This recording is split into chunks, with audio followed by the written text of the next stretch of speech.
Hello, everybody, and welcome to the Bawnjourno podcast. Yeah. I'm your host, Joseph Gower, and this is a video club where we sit down, watch, and discuss the finest animation from Japan. And who's with me today? It's me, Gabriele Minelli. Hey, Gabri. And this week's podcast is about the first official Studio Ghibli movie, 1986's Laputa Castle in the Sky.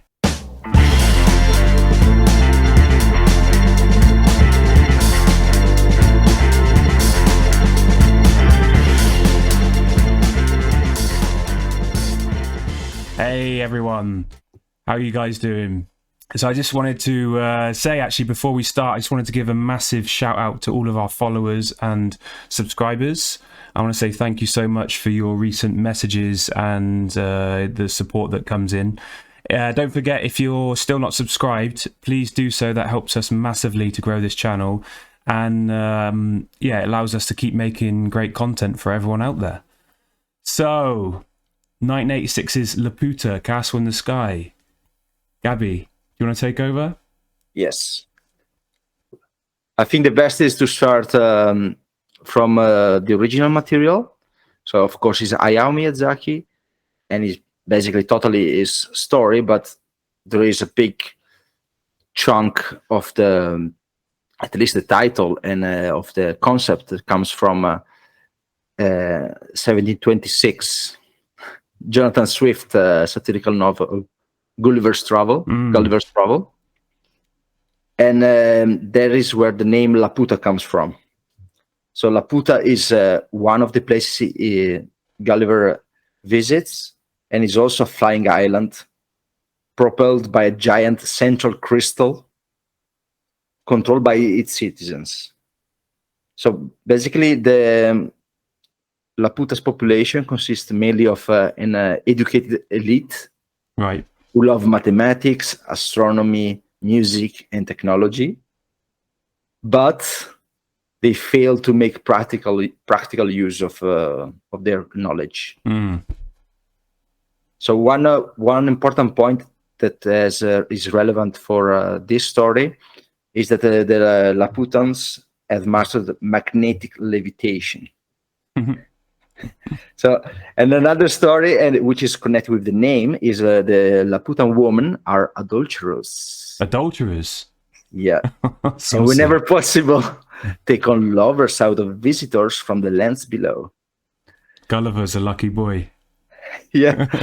Their husbands were abstracting mathematical and musical calculations. They won't notice the adultery even if they will occur in front of their eyes, basically.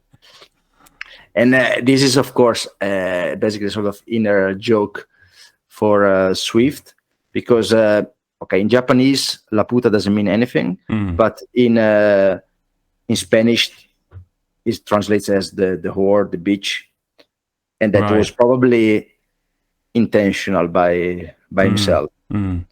For this reason, the film is known mostly as not as Laputa Castle in the Sky, but just as Laputa in many countries. Yeah, that's how I knew it, actually. I never knew it was called Laputa Castle in the Sky. It's true. But this Laputa is really the link with Gulliver's Travel. Yeah. And what we also know is the story itself, what happens, the adventure, was thought up by Miyazaki when he was in elementary school. So he had this idea. And another little note is also like the name Pazu comes. He also thought Miyazaki thought that name as well when he was young, as one name of this for sailors, and it was the only name he had left to use after Future Boy Conan. So it's like he made Future Boy Conan, which is massive, right? And he had used up all of his character names already. You mean there's one left beside Pazu? So for the viewers out there that haven't seen Castle in the Sky, Pazu is the main, one of the main protagonists, but the young boy, right? Yeah.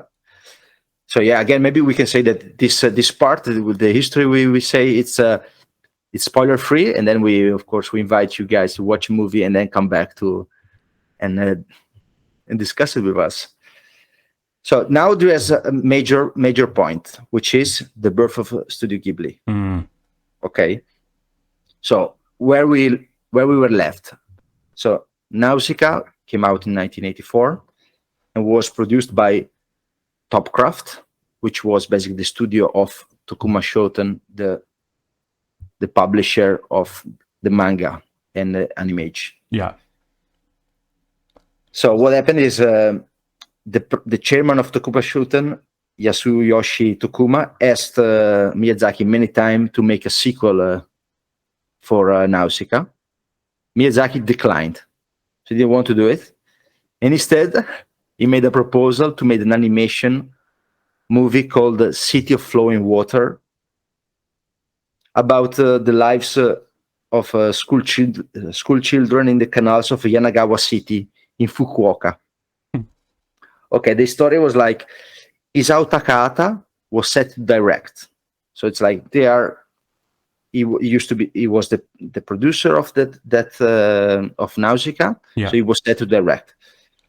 And Miyazaki will participate in the setting and layout creation, which is basically the setup of ID.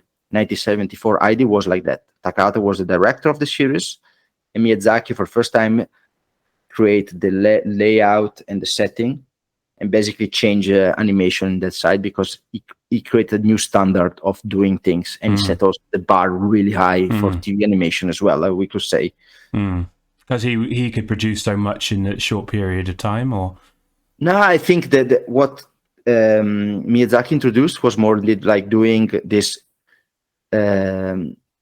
breaking up the layout phase, like thinking about how the backgrounds are going to be way beforehand. And so, yeah, they just professionalized the process, which was already complex, and they made like one layer more. So that's really important. And the quality they put in ID was, for my eyes at least, it was really like feature movie level. Yeah. So that's the big difference with other stuff we saw also later from the 80s. So what happened? So we have this idea. So they proposed this movie about this river, and basically how the people lived in this village after it was inundated by water. Okay, Isao Takahata visited the Yanagawa for location scouting, and was thrilled how the Dobu River had been cleaned up by the people. So when Takahata returned, he suddenly declared to his colleagues, "Let's shoot a documentary instead of an animated movie." He then changed the title to The Story of Yanagawa's Canals without permission of Tokuma Shoten. So Tokuma, as you can imagine, refused to find this documentary. Yeah. Didn't want to make it. And Miyazaki had to lend him 60 million yen, about 400K of the euro today. Yeah. That came from Nausicaa's royalties. Miyazaki felt that he owed Takahata for accepting the role as producer for Nausicaa. So as you can imagine, within a year, the funds ran out, and the project was put on hold. Yeah. Yeah. So this documentary eventually came out later, 1987, but it's like, yeah, it's almost unknown. Let's say just when there's like Takahata retrospective, they're pulling up, but otherwise it's nobody knows else. For me, I never heard of it. Yeah. So okay, so we have this moment where Miyazaki gave him a lot of money to make this project, and then he asked Toshio Suzuki, "Okay, what should I do? I don't want to have to remortgage my house." So they were really lacking this financial problem. And what was the response of basically Suzuki? Is like, "Okay, I think you should make another movie." So then Miyazaki agreed, and they presented the proposal of Laputa Castle in the Sky to Tokuma Group, and the project was accepted. Okay, this is basically the setup for Castle in the Sky. Now we talk about the studio. So we have Topcraft, produced Nausicaa, and went bankrupt and dissolved on June 15, 1985. Yeah. So after that, the studio was split in half. Miyazaki, Suzuki, Takahata basically bought the material from its founder and former colleague Toru Hara, while laying off most of the animation staff. Yeah. So they had like just tables and stuff, chairs. We have to remember this studio was financed by the publisher Tokuma Shoten. So it was like, okay, this is going wrong. They close it, and on the same day, they start Studio Ghibli on a shoestring budget. Yeah, yeah. And Hara was retained as studio manager, so they kept him. Yeah. And so basically, yeah, it's really this Phoenix thing. So one company dies and a new one restarts on the same day. So the animators instead were laid off. Yeah. From another studio called Pacific Animation that continued working with Ranking Bass TV shows like Thundercats, and eventually became Walt Disney Animation Japan from 1989 till 2004, when that one also shut down. So indeed it was basically with no budget at all. And what we can say about the name, so Ghibli is derived from the nickname of Italian scouting planes on the Sahara, the Caproni 309. Ghibli. We will say Ghibli. Now we now we say Ghibli, but in English they say most of the time Ghibli, right? That's in Japanese is Ghiburi. So yeah. Yeah, I would say Ghibli. I would say Ghibli. Yeah. Yeah. Ghibli, in Italian we say Ghibli indeed. Yeah. And so basically the name is a derivation of this hot wind blowing through the Sahara Desert. Yeah. Which is also known in Italian also as a Scirocco. So that's basically the name, but in Libyan is Ghibli, that became the nickname of that plane. Yeah. And of course Miyazaki as this plane buff. Yeah. He liked that idea. Yeah, the more you watch of his movies, you start to gather that. Yeah. So we have also first screenplay of Laputa was all around the Colonel Mosca. You cannot imagine, but that's the story. Yeah. And when they read the first draft, Takahata and Suzuki felt the story was okay, but the adventure aspect was too weak. And then they convinced Miyazaki to focus more on the relationship between the two kids. And and then is this funny thing, which I didn't know. Of course, when you watch a movie, then you realize that. But so some of the architecture we see in the movie, they are inspired by the Welsh mining towns. Yeah. And Miyazaki went to Wales in 1984, and so basically, just when they're just after the miners' strike, and Miyazaki told the Guardian, "I admire those men. I admire the way they battled to save their life, just as coal miners in Japan did. Many people of my generation see the miners as a symbol, a dying breed of fighting men. Now they are gone." So then later he returned in May of 1985 for 2 weeks again in Wales to do scouting for Laputa.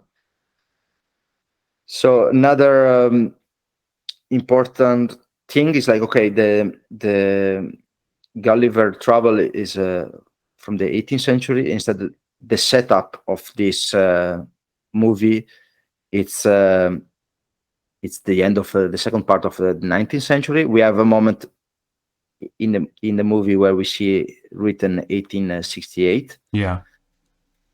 And basically so it's about the Industrial Revolution in Britain. And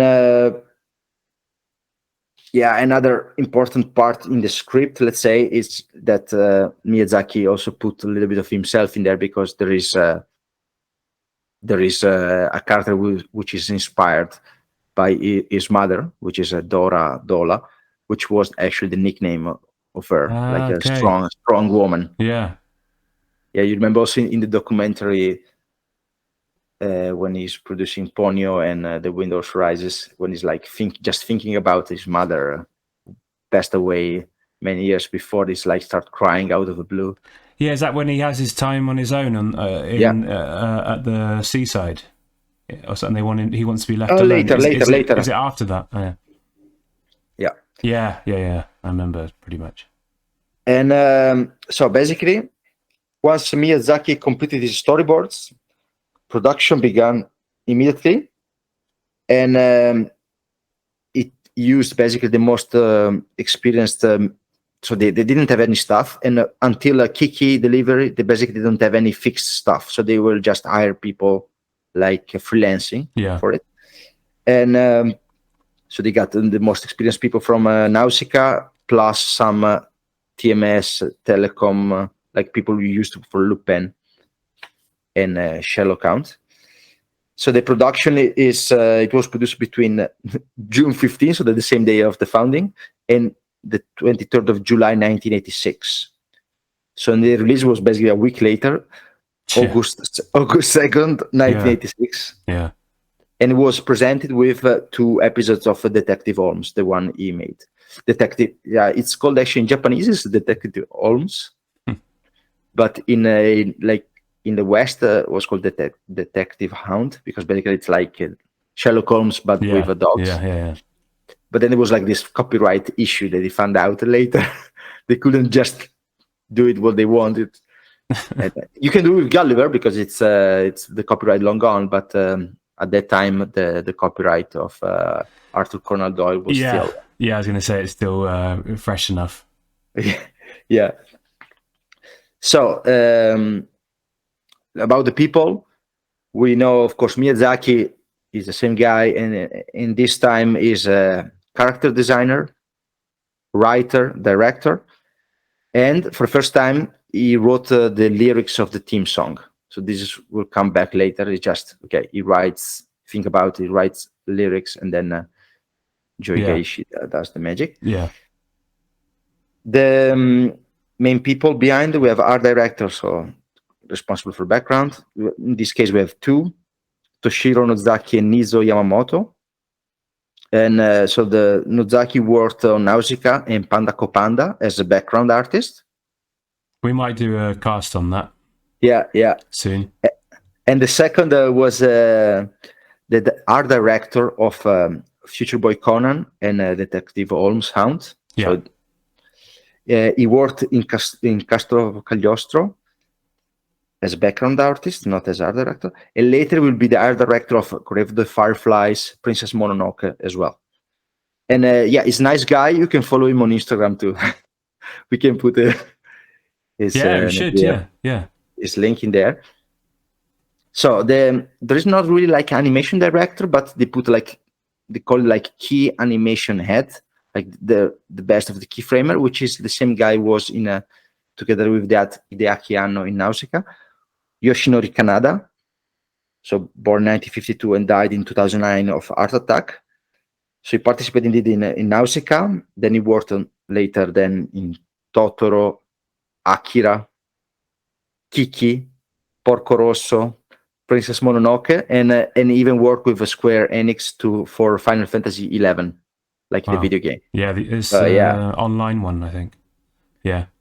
And Miyazaki said that the Nausicaa he had drawn in the film were the best of the whole movie, so that's why he gave him like this special power. Like, okay, you're gonna be like my number 1 key animator. So then we have a nice story about the composer, because the music composer should have been Ryodo Uzaki. They say because it was an adventure drama. Mm-hmm. And because Joe Hisaishi was about to start Arion, another movie produced by Tokuma Group that was parallel to Laputa. However, due to to the complaints of Isao Takahata, which, if you remember from Nausicaa, he was also really connecting a lot with Joe. Yeah. About the music. Hisaishi was redirected to Laputa, and Hisaishi worked on the music with a full orchestra again, based on folk songs from Ireland and Scotland. So that's the people. Yeah. Now, just quickly about the. I just want to know how it was received. So you imagine, this is like capital movie, the start of Studio Ghibli. No. So the film premiered in 103 theaters in Japan, and the final box office was a disappointing 1.16 billion yen, so like 8 million euro. And so it's less than basically the 10 million, if we want to compare, like 20% less than what Nausicaa did. So when asked about it, Miyazaki summarized it with, maybe it went like this because I chose an ordinary boy which does not have special abilities as a main character. So he was thinking maybe that's the problem. And then later he clarified. He said, "Okay, I want to create an adventure story with a boy who fights with many dreams as main character." Yeah. However, when I made, then people didn't turn out. They didn't came to the movies. So after a while they start saying, "Oh, I love Laputa." By the time of the release, nobody showed up. Basically, he said. Which is maybe unfair. So last thing I want to say about this history is like the influence of other works. So then we have Hideaki Anno, which we could say is basically the follower of Miyazaki. We could say, if we make like a line with before Takahata. So we have Takahata, Miyazaki, Anno, and Miyazaki basically planned to make wanted to make Future Boy Conan 2, the second part, in which, with other characters, but indeed the main characters were a boy and a girl traveling around the world in a submarine in search of a mysterious pendant. So he submitted a proposal to NHK, which was it's the like BBC, like the main broadcaster in Japan, but it was not accepted. So Miyazaki used part of that idea to make Castle in the Sky, but Enno then later in 1990 made Nadia, which basically is that story. Yeah, it's Nadia, the Secret of Blue Water. Yeah, maybe we can. What do you think about the?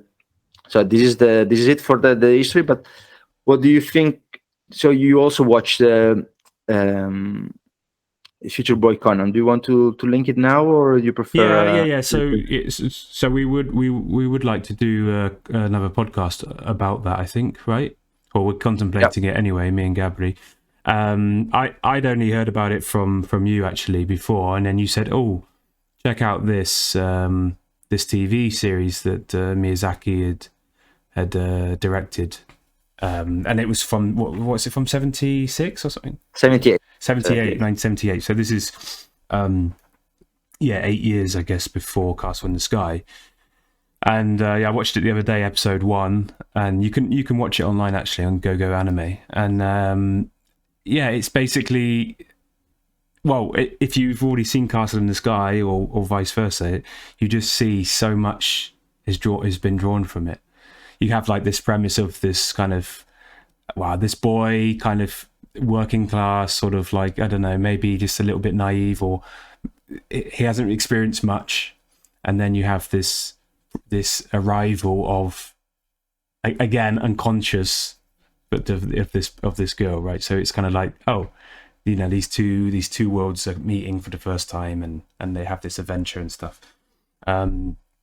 But also just even just the costumes of I'd say pirates in Castle in the Sky, and then I would say these they're from the city of Industria or something like this. The communist, basically.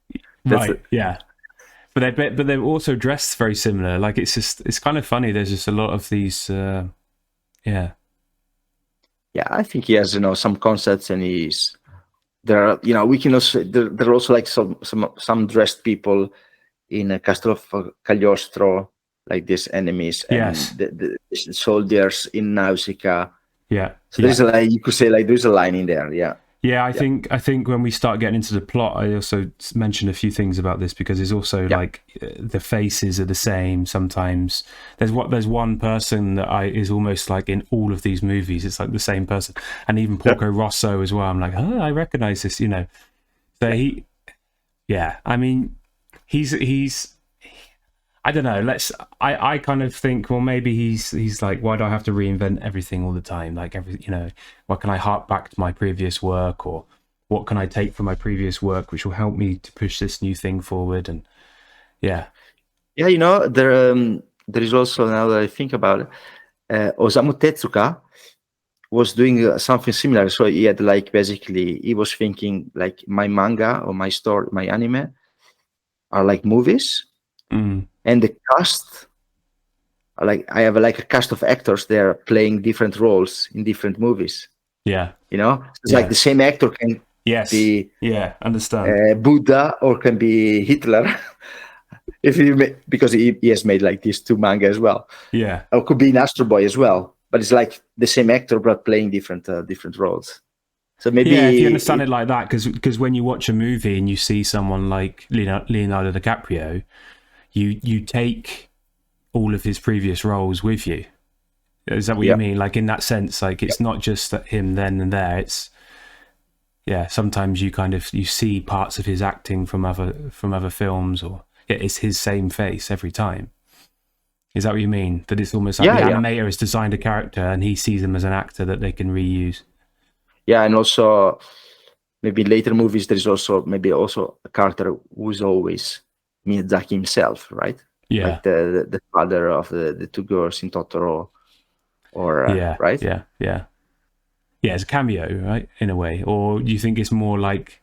Do you think he's conscious of that he does that consciously? Yeah, no, but this is normal. I think also writers do. Yeah, all the time. Like there's always like one character who maybe takes one part of the personality of the writer and he brings it to the extreme. Yeah. All right. I think it's time to sit down and have a look at the story, the plot.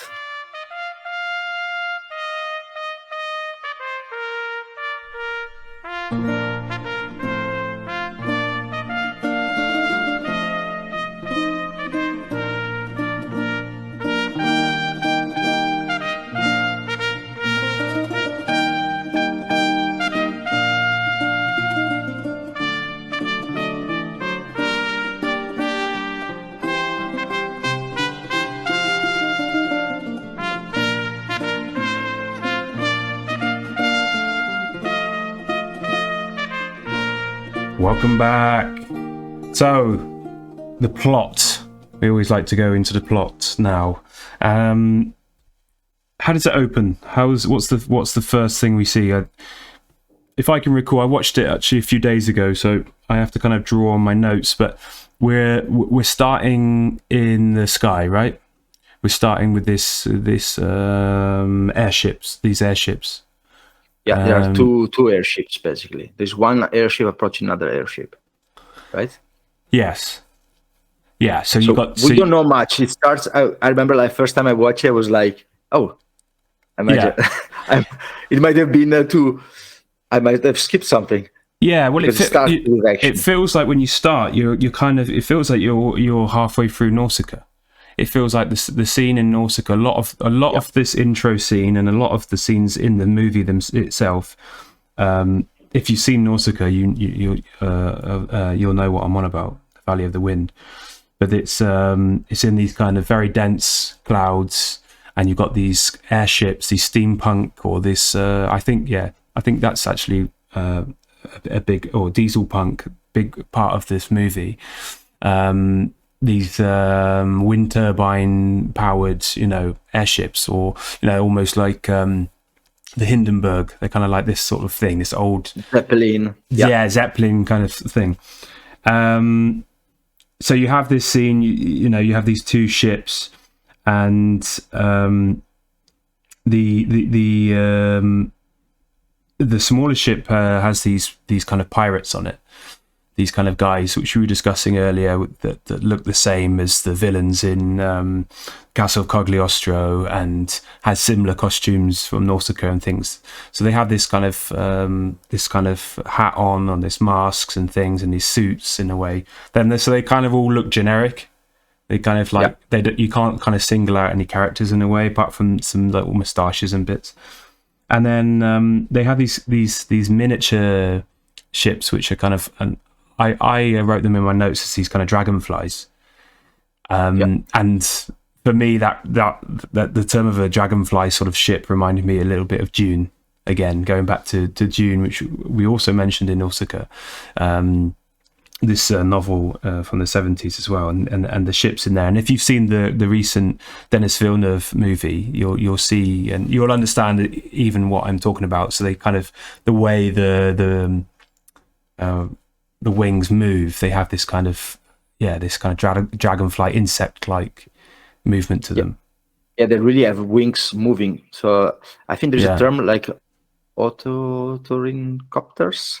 So it's like basically instead of like normally in a plane, the wings are still. Yeah. Right. Instead of this one, they're flapping ups and down. Yeah. And I looked up, and apparently there's been a lot of tryouts to make something like this happening. Fails or with a lot of fails, like big fails, because potentially if you could do that, you could start fly from still. Yeah. You don't have to.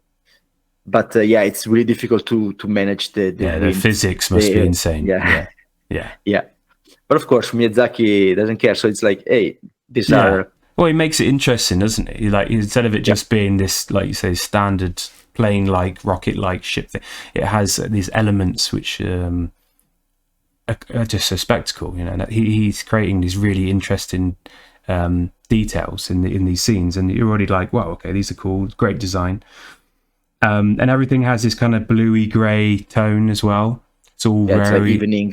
Right. Yeah, it's evening. It's a little bit bleak. You know, there's nothing kind of beautiful about it. And again, you know, that has some elements of Nausicaa to it. And so the pirates, they have these kind of goggles and these face coverings again, these masks, I guess, because they're high up. Maybe it's for breathing and these kind of things. And they're basically. I'm not sure. Actually, I think you already do see in the first couple of seconds, but you see this girl sitting by the window.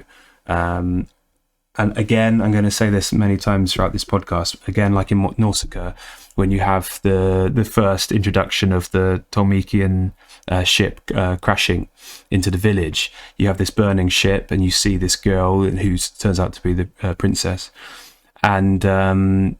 It's a very similar scene. Like it's composed very similarly. I mean, like you can just easily draw the references. And she's sitting there, and then these pirates are attacking the ship, and it turns out they're after her, or I'm not sure. If we don't know. Exactly, I mean, it looks all really villainous, right? You're like, okay.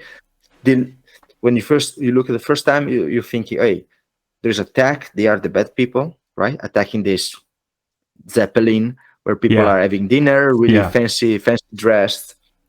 We see this the head of the pirates, Dora, which is like has this really cool design with braids, and she's top heavy, a big woman, and but she's really strong, and design is very cool. Yeah. They call her Mama. They call Mama indeed as well. I mentioned her as Mama a lot in my notes. Yeah. Yeah, and instead, indeed, when you see like from the window, you see this girl also with braids, but she's surrounded by these people with sunglasses on, and I immediately thought, hey, they look a lot like in the Matrix, the Mr. Smith. Yeah. Clones, right? It's like they all look the same. Yeah. Beside one, which is we don't know that much. We have just visual clues. Exactly. You don't know names, anything. Yeah. Pirates attacking. Yeah.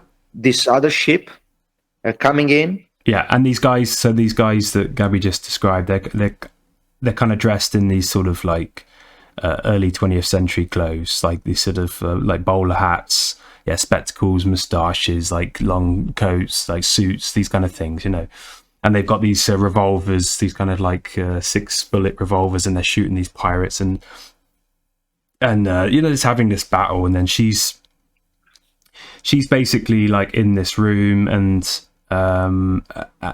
you get the feeling like they're protecting her, right? That that these guys are kind of trying to get her, but at the same time, you start to pick up on the fact that she's a bit uneasy around both of them. Like, she's not happy with either situation, and we have also this music in the background, which is now it's the same as Nausicaa in the first scene where the you see it's similar. I mean, it's similar. Like, and I described it this time as it looks a lot like Final Fantasy battles music, or maybe like a boss battle or like general battle, like you're walking in a normal place and then I know what you mean. And anyway, so she hits. So then one of the guys is like on the radio, and he's like tapping in Morse code. He's tapping, and then she takes this opportunity to hit him on the head with this bottle. So then you're like, oh, okay, right. This isn't like a friend of hers. This isn't like her bodyguard or something. And it also cuts at the same time to these pirates shooting this tear gas. She picks the crystal out of this one guy with glasses, the one tapping. Oh, he has the crystal. Yeah. Right. I forgot that. I thought she already had it on her, but this guy has this crystal. She takes it from him. Cuts to this kind of pirates shooting with this kind of tear gas like encounter, and they're sort of just going at it in the corridors. And then we get these close-ups of these kind of pirate guys, and I made a note about them looking, like we said earlier, this sort of same character design. And I was like, oh, that's funny, because this guy looks just like the villain from Porco Rosso as well. This like thin, dark moustache, and the same kind of like facial features. And then you get this other guy, this big bushy beard kind of thing, that looked just like some of the guys in the village in Nausicaa. So it's a bit of a copy paste from those, or he's taken the same designs from those, I think. Yeah, I mean, I think he has some designs, like you have some variation of like for adults, right? And also for kids. Yeah. And for old people. And then he uses, they can move them around a bit. They're not always, they don't look the same, but they look a lot similar, right? Yeah. Very similar. Anyway, this girl, she's basically ends up kind of trying to shimmy across the outside of this ship. So she kind of climbs out, and she's trying to basically evade both of these parties. And I can't remember what happens next. Gabby will probably say, but she's trying to move from one window to another, just to go in another room, right? And then basically, the guy breaks in. So the big mustache pirate was almost getting her, and then she just slips, and then she slipped. I was like, oh, was there an explosion? But she just slips off. So she just falls off this airship, and this is like basically, she's dead. Like, she's just falling, like, I don't know, tens of thousands of meters, and then the intro. It's you have a big cut. It's like boom. She just falls in the clouds. Right. Yeah, so that's the end of the movie. But it's so then you get the intro, then you get this kind of like, oh, okay, that's just the intro scene, and now I believe probably at that time was really common, because we have seen an intro like that after the first scene in also Castle of Cagliostro, Nausicaa, right? Yeah. To make it really early on with all the names and people who worked in the movie. Yeah, and exactly. Always really with a specific design. Yeah. The Nausicaa was a tapestry. In this case, I made the note. Yeah, it's more like cross-hatching, drawn with cross-hatching. Yeah, and, so in the intro credits, it's in the style of old maps, like in the style of Yeah, it's quite. pirate Yeah, maps. it's really nice. Like his intro. I say intro credits, but he always does a really nice job with those. I think they're always really beautiful, and there's a lot of thought gone into them. I think because he kind of wants to start the story, but it's almost again with iconography. You know, it's like how much can he give away without? You know, there's no talking. It's usually just some music and you have to pick up a lot on these scenes and that, yeah, I think it's really nice. You have the Joseph Hisaishi music playing, comes in, it's just powerful, it's beautiful. And yeah, like, so I wrote, you say cross hatching, I wrote actually in my notes traditional woodblock prints. So it's kind of like when you carved in, if anyone's done that before, and you know you roll it with an ink and then you press it and you have all of this mark making and stuff. But he also has in this intro credits these really beautiful, intricate drawings of how do you say, like mechana of flying machines, indeed, and this big. It's like a big mining world, right? Yeah. And you see, like at some point, a sort of galleon try to take off, flying up, right? Yeah. With a but you see all of these things, all these cogs, all of the mechanisms, all these moving parts. It's like there's windmills. There's like there's so much detail already just in these first scenes. It's just like, oh, wow, the drawings are just stunning, you know. Yeah, and then I believe they were made with basically using a lot of elements as a background, so they are still, and then just, for example, like on a kind of loop. Yeah, on a loop indeed, and then move, like some stuff moving. Yeah, and they kind of like we were saying about this mining village that he took inspiration from. I think there's a lot of coming from there. So you pick up a lot of this kind of industrial England, Britain, like north of England, and these kind of like things. This kind of feeling of a kind of a city or a place that's industrialized. That's, you know, it's steam powered. It's pushing on. It's burning coal. Whatever. It's like boom. This is the period. And I also, it's like Isengard in a lot of the Rings. Yeah. That's kind of like the opposite of Miyazaki, the Tolkien. And and also like it reminded me a lot of the kind of Leonardo da Vinci drawings. You know, these kind of like interesting designs that he made. Da Vinci, like these kind of prototypes for helicopters and prototypes for war machines, and these kind of like working drawings and things like that. Like, yeah, I think a lot of that's coming out in Miyazaki's work as well. Like you see always the interiors of things and mechanisms and, like say, like cogs, and he wants to show how things work. You know, it's not just a box. Oh, behind there's some magic. It's like, no, you can see like this is all connected.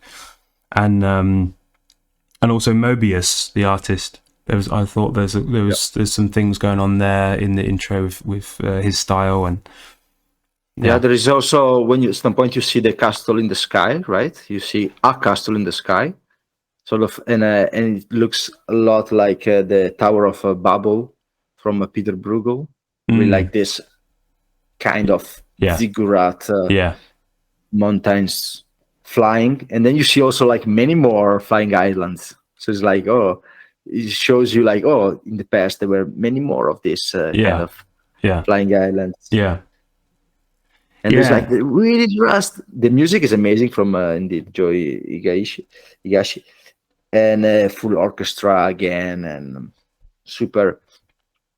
I think he also moves a little. He goes like full orchestra or this more techno 80s. No, not techno, but like this really fast, which Final Fantasy took really one-on-one.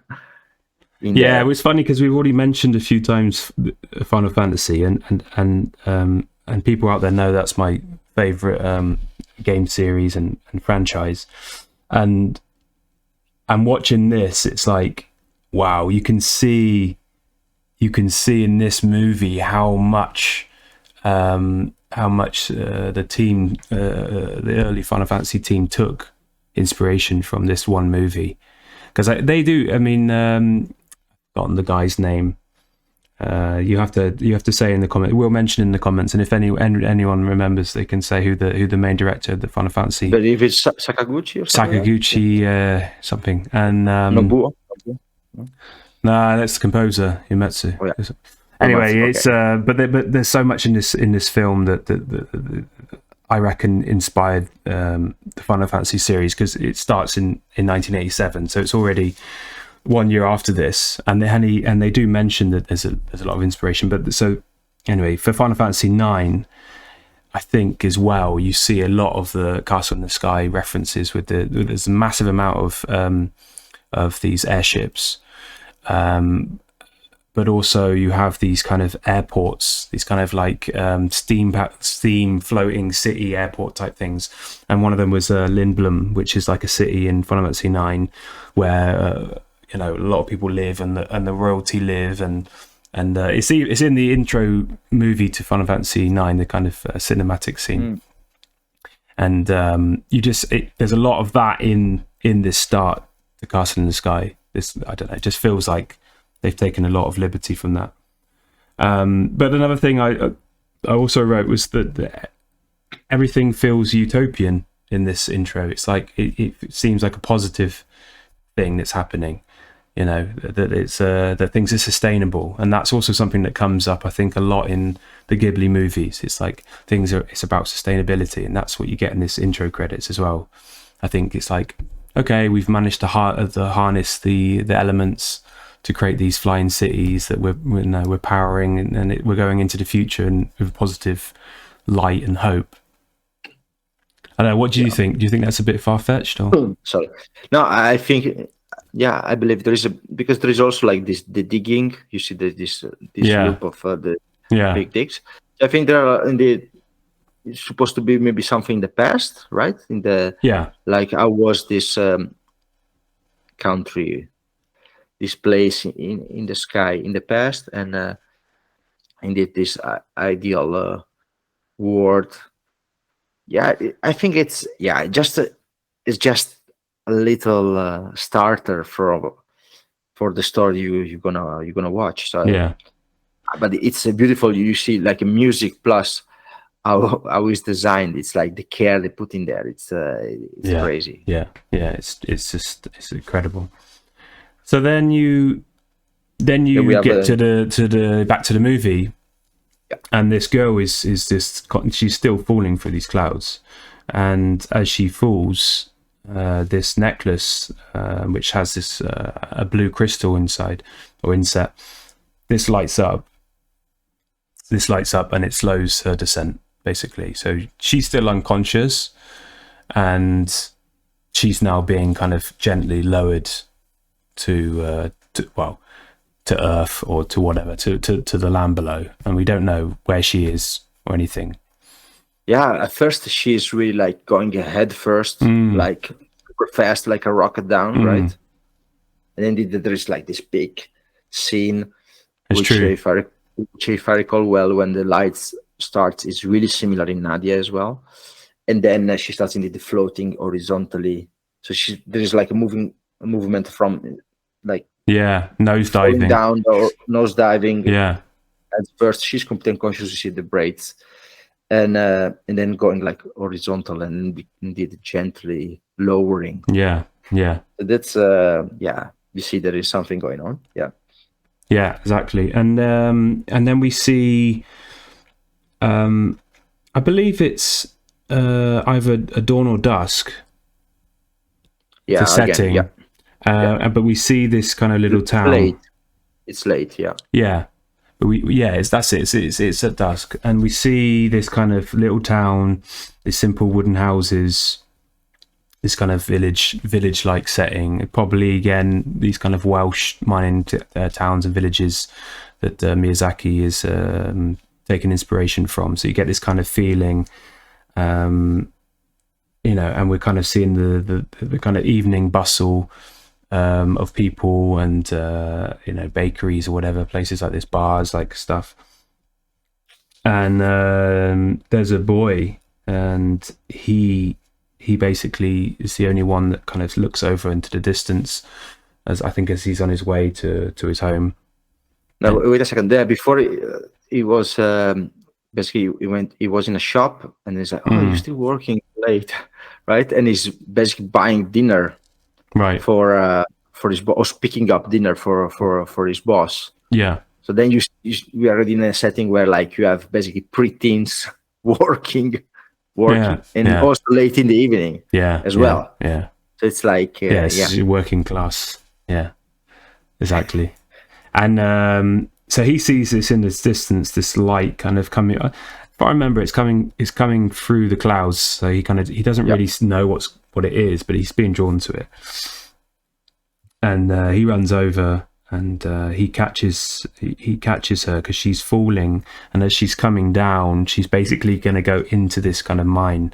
It's kind of like it's the mouth of the mine or something. Yeah, the entrance, or I didn't really know what it was when you first see it. You just see this kind of, it's almost like just a massive opening, and there's like this kind of wooden bridge thing that's leading out to the middle. And he basically runs right to the edge of this and helps her to settle just on the edge of this kind of I don't know if it's a crane or like this little ledge, or maybe it's the part of the lift as well. So we'll see later. Yeah, exactly. But you start to see a bit more about the setting they're in as the film develops. It's like it's not straight away. You don't know instantly like that this is a kind of mining town and this is what they're doing. It's like that's the coming up, I guess. But, and it's also, I noticed also that she's like super. It's like a feather coming down, right? Mm. When he grabs her, then she's in one shot. Then she's coming back to no. You see, like the crystal is turning off, and then she's heavy. Yes, and then she gets her weight again. Yeah, she gets her weight again. Yeah, that's right. So the magic is over. Yeah, basically. Yeah, and we find out that this boy's called Pazu. So this is who we mentioned earlier in the intro that Gabby gave, and he's basically like it's just this young lad. I don't know, how old would you say? No, I think it's pretty like 12, 13 maybe. Exactly, right? Yeah, exactly. With like a pet, with like a small cap. Exactly, yeah. And he's got this boss, this older guy, sort of like I guess kind of mentor. And he's working late, and there's things, and he's operating the machinery. It's like just the two of them, like operating all this. Like this, like he's trying to communicate to him, but he cannot listen because he's so busy to manage this vapor and smoke. You can just imagine, like this kid's like, he's probably deaf. He's probably lost half a finger. It's like, he's taking in all of these fumes. Like it's not really a nice. So in the morning, Pazu wakes up. And he's awake on his own, and he gets onto the house, right, and he starts playing this like quite sweet kind of trumpet melody, right. I think it's like a wake up call for the other miners or something. That's kind of how I perceived it. But so he's kind of like the last in the mine, and I think like the first up and the last in bed, kind of. That's how it feels a bit. Yeah, it feels like he has a role in the community. That's his role, like to wake up the village with the trumpet. Yeah, but he was also the last one switching off the lights, so it's kind of like he has a lot of responsibility. He's very mature, isn't he, for his for his age in that sense.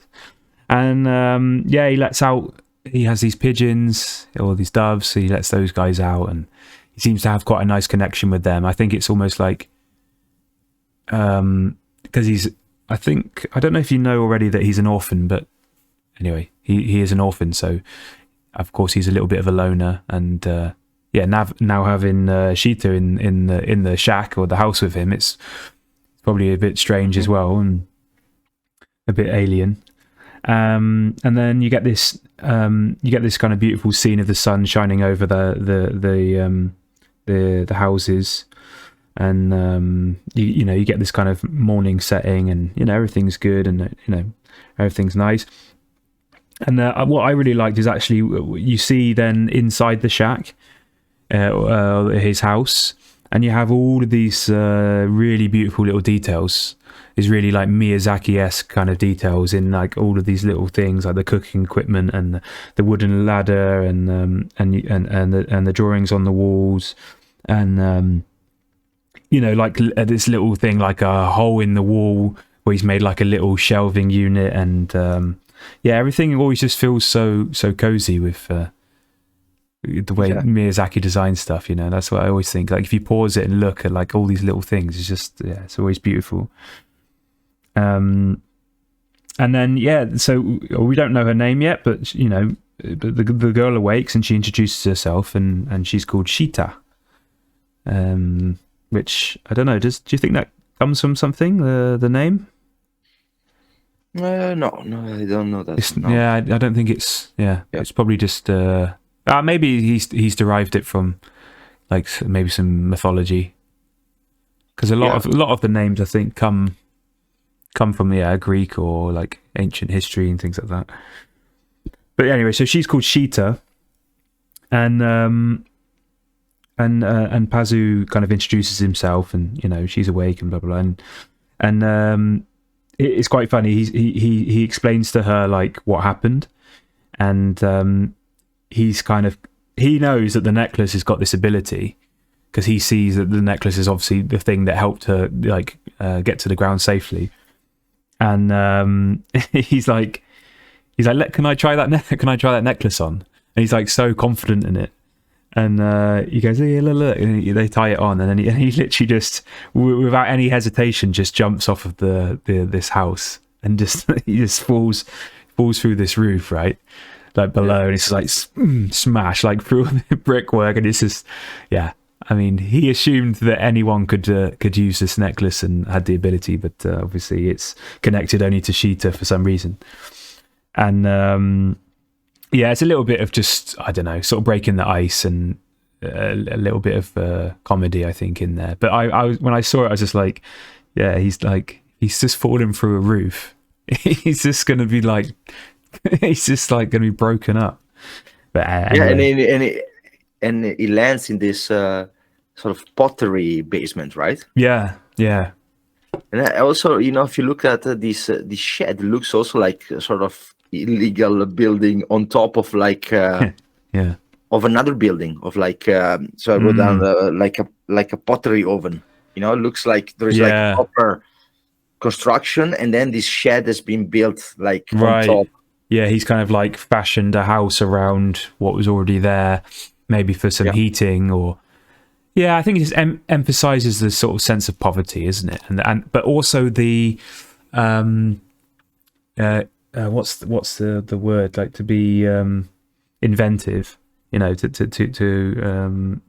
to work out like these are the cards that have been dealt to us. How are we going to make the best out of it? And that's kind of those guys are like that, And that's I expect that's what Miyazaki's trying to talk about as well, with this Welsh minds and this kind of like okay, they don't have a lot on their plate. I mean, they don't have a lot of food in front of them. They don't have a lot of money, but they get on with things and they do the best they can, and they don't moan, and you kind of get that feeling like all of these little hints are trying to build up that character of Pazu and his environment.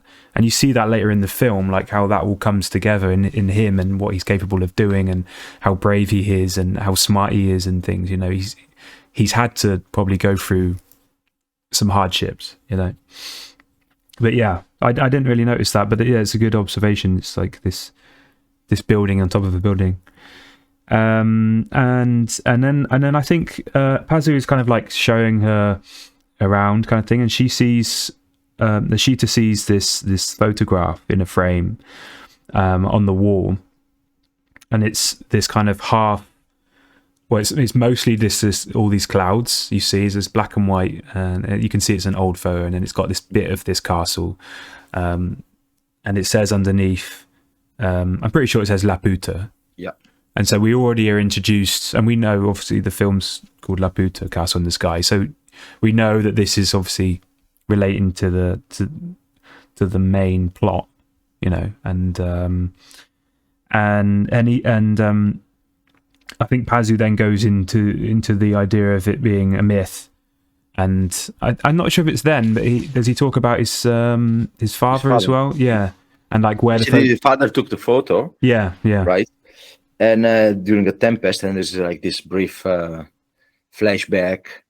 You see indeed like this black and white scene, and on this very old plane, and he's taking this picture, and this is Laputa, and then he's also making the reference of from the book, right? And he's like, oh, this is the same from the book, and from Gulliver's Travel, and then he says like nobody believed him and called him a liar, right? But I believe him. So it's Pazu believes the story of his father and he wants to find it. So this is also a little bit gives you also like this is the motivation of this character, is like what he wants to do. His story is like finding this place. Yeah, and it's kind of like maybe to restore his father's honor in a way. Because you can imagine that everyone was, before he died, they were like, you're crazy, what you on about, you know, blah, blah, blah, giving him a hard time. And now, his son wants to show the world that actually, no, he was right. And he was there, he saw it and he photographed it. And you see, you see that scene, it's pretty cool. Like, so it has like a flashback to them, his father and maybe his mother in this airship, this sort of a bit more rudimentary airship, and then they're flying up, and then you just see it kind of for this just 2 seconds as the clouds clear and they're in this kind of really rough storm, and then he just gets this old-fashioned kind of wooden box camera, like you know these ones that would have, I don't know, they'd have like a piece of photographic paper already in them, and you kind of just, you know, you pull it up and and you push it down. It's like really manual and really rudimentary, but and then that's the photo that he sees. That's quite nice, I think, how they bring that into the story with the photograph as well. Yeah, and you know, the funny, it's the same, basically the same setup. It's also in One Piece. Oh yeah, there is one arc, which is the Skypiea arc, which is like the island in the sky. And then they go first they go to an island, and there is this old pirate that he says like, I saw this island in the sky, but nobody believes him. And they call him a liar too. Of course, that's made 10 years later. But you think that's a direct reference to? Yeah, I mean, this is clearly reference, and also in just recently finding out in the first Final Fantasy there is also like a sky fortress with people living in the sky, but then basically they are thrown out from this fortress, and then they create another village on the ground, but they were like people from the sky. Would you know, like really advanced. Which one? Do you know which one it is? Is it the first Final Fantasy? Okay. Yeah. It's the first Final Fantasy. Yeah. Yeah. So it's like, and then there's like ship to go there, and then there's like and then at the end they go, the party go there to this space. This like village in the sky. Yeah, I was also thinking then when you were saying that, also in Chrono Trigger, there's like an advanced civilization that lives in these like clouds. They're kind of like floating islands in the clouds.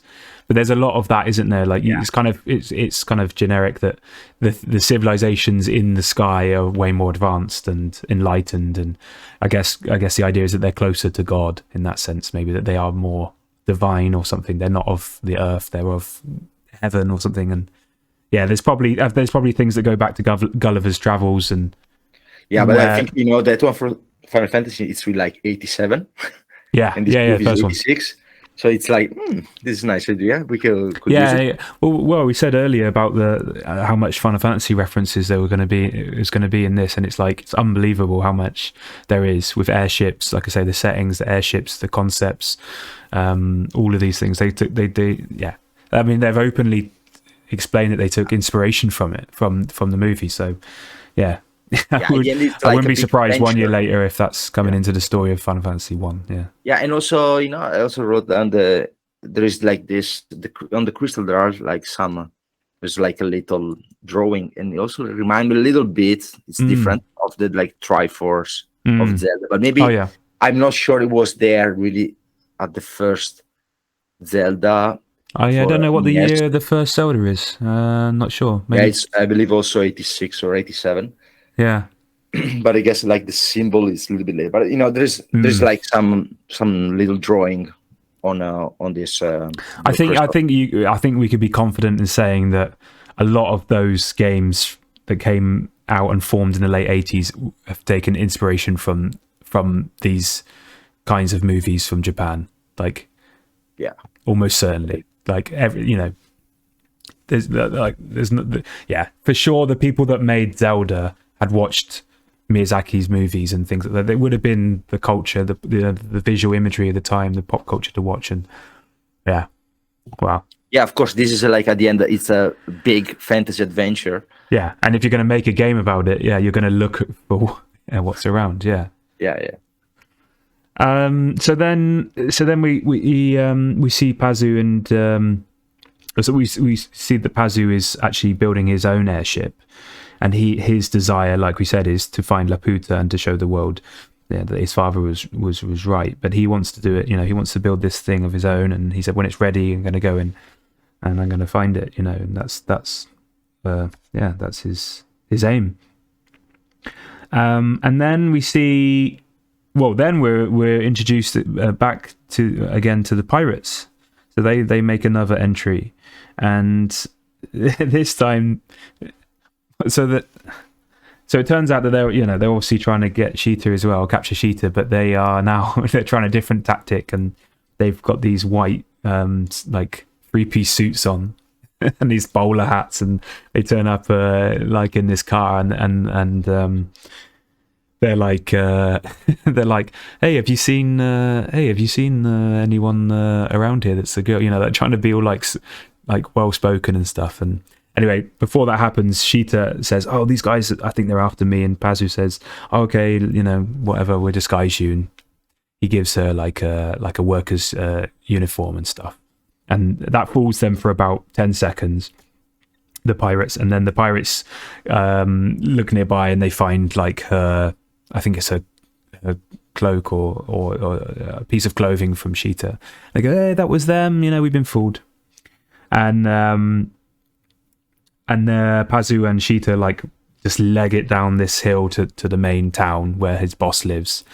And there's two other pirates. The two other male pirates are there already, I believe, talking to the boss, and also dressed in these white suits. And then they say, "Oh, again, have you seen, like a girl around here? Somebody, just like this." And it's like she's right next to them, and then anyway, they're basically like, "Oh, this is who we're after." But the boss is like, "Hang on, you can't just come here and start kidnapping people. Who do you think you are?" And then you get this kind of comical. It's kind of set up in a comical way, but they're like basically they have this standoff, and they're about to have this punch up between the two big. They're the biggest pirate and the boss guy, and so the pirate goes. They go, "Oh, I can't remember his name," but they say "brother" or whatever, like inflate yourself, like this, to show how big you are, your muscles. And he goes, and then all of his top rips, it's kind of like Hulk Hogan sort of WWF kind of thing, and he's like massive. And then the boss goes, "All right," and you see him like inflate himself as well, and like go all red and puffy. And then he's even bigger, and all of his shirt ripped as well. There's also quite nice details in the way the clothes rip and these kind of things. It's like, yeah. I've noted a couple of things in there because I think it's indeed a funny scene, and I think the way they have like these white top hats like this. You also, by when you rewatch it, then I think, hey, they look like they are like like it's against. You have these top hats, white dressed. Yeah, pirates, but we don't know they are pirates. They look like a bit like aristocrats. Yeah, against like this blue collar, working class people, and they like this fight, right? Yeah, and now before the fight, I was like, okay, they're calling each other brother, and then mother, Dora. Yeah. So I was thinking, when there is another movie with this reference, but that's like a Western movie, which is the Goonies. Also like this sort of pirates, and they're also like brothers of each other, and then there's the mother as like the real boss, the true boss, and that's like from 1985, so it's like 1 year prior to this. So interesting. I actually I've checked, and it was like in Japan in the winter of 95. So I guess Miyazaki is always speaking also from everywhere that he's interested in, and it's just could be like he went to the movies like, oh, I like this kind of the Goonies was a massive success, so I wouldn't be surprised if that was on his radar. I mean, they wrote something about that, then it's like, oh, could be like an interesting kind of relationship, right? Yeah, it's true. Yeah, and she has this same kind of characteristic in the Goonies, this sort of very stern and kind of a little bit ugly looking, and this is a little bossy. Bit different there. Yeah, it's true, because those are really evil ones. Yeah, and instead of like when there's this fight and they exploding their shirt, I thought about Kenshiro from Feast of the North Star. It was like, and it was like the hottest manga. And the anime came later, so it's also, I believe, maybe 87. But the manga is 83. Yeah, anime 84. So but it's like every fight is ripping his shirt. Cost him a fortune. And it's like there's this gigantic chest. Yeah. So but then they made it, I think, that it's supposed to be serious. Instead of this one, they made it like really like hilarious, right? Yeah. This is they push it also. Oh, there's no one doing. There are actually two. Yeah, the two of them. So who started this whole? I'm so big, muscular that my clothes will rip. I mean, where does that? I mean, the Hulk. You can think of the Hulk in the 70s. Of course, yeah, but it's all at the end. It's funny to see it's West, East copying each other, because also like. If you look at how Kenshiro is dressed up, it's like one taken from Mad Max. Yeah. Which is like 82. Yeah. So it's all like rippling from one side to the other of the ocean. I think we've said that before in maybe previous podcasts, that I think that's what's really enjoyable, actually, even doing these these podcasts and these reviews and things. It's like you start to pick up on those, you start to see this kind of dialogue that you have between, like you say, the East and the West, and this kind of, I always imagine it like a kind of like a tennis match. Yeah. And you're going between the two, and you're responding off of each other's actions, and so in that sense, there is no original thing that you can say, well, hang on, how far back are we going to go? Like, what about the 1600s, the art that was influencing people like the Impressionists that went, getting Japanese influence. It's like, where does it end? Because Japan was obviously closed for, was it 300 years, 600 years? 200 years. It's like, Now, and also the fight, it looks a little bit like, this really slapstick 1940s Popeye versus Popeye, right? Like, boom, punching, you punch him, I'm gonna punch you. Yeah. And it's like, oh, I'm gonna punch him in my face. And then these kind of like bruises building. Gigantic, for like 1 second, you have this gigantic melee, and I just thought, that must have been hell to but because the townspeople, right, they have this big brawl with them as well. Yeah, that would have been incredible to animate.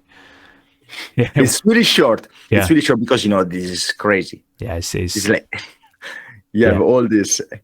Yeah, it's like everything is ending. I always wonder how an animator keeps how they do that. How do they move so many objects in one scene? Like, I just found out recently at that time there was a max of cells you can have on top of each other. Okay. 6. Yeah. So that's why in the Japanese sheets there is like A, B, C, D, E. So it's like they have like maximum of 6 layers. So you could have like, so try to imagine like you use Photoshop, you have 6 layers. Yeah. That's how it is. Yeah. So you have to manage them. So you have to, you're gonna have to write like basically it's like foreground, middle ground, background time 2, and then try to manage all the people. It's insane, isn't it?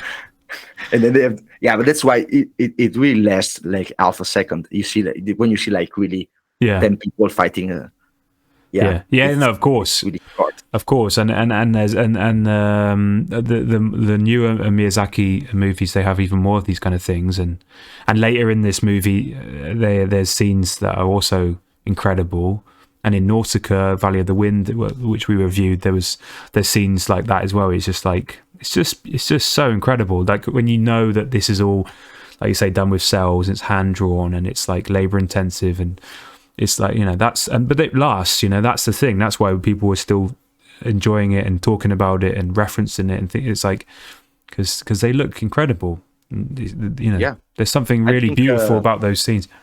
Yeah, I think that's, nowadays also with AI and stuff like that. Yeah, there is value in, you see the human side of it. You see there's like imperfections, yes, which is better than everything, something made perfect. Yeah. But then it's like really cold, right? Yeah, understand. If it's like, yeah. That's why personally I favor the analog approach. And yeah, there's things to learn from both. But yeah, but we shouldn't sacrifice like entirely this analog approach. Yes, like you say, there's a human touch to it that you can pick up on.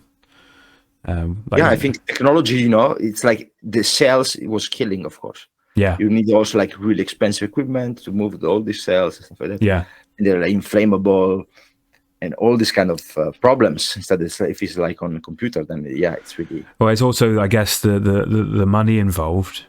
Because you need a bigger team to make these, whereas nowadays you could probably do the job of one person could do the job of many. But you know what happened? Then they basically they just increased details. Yeah.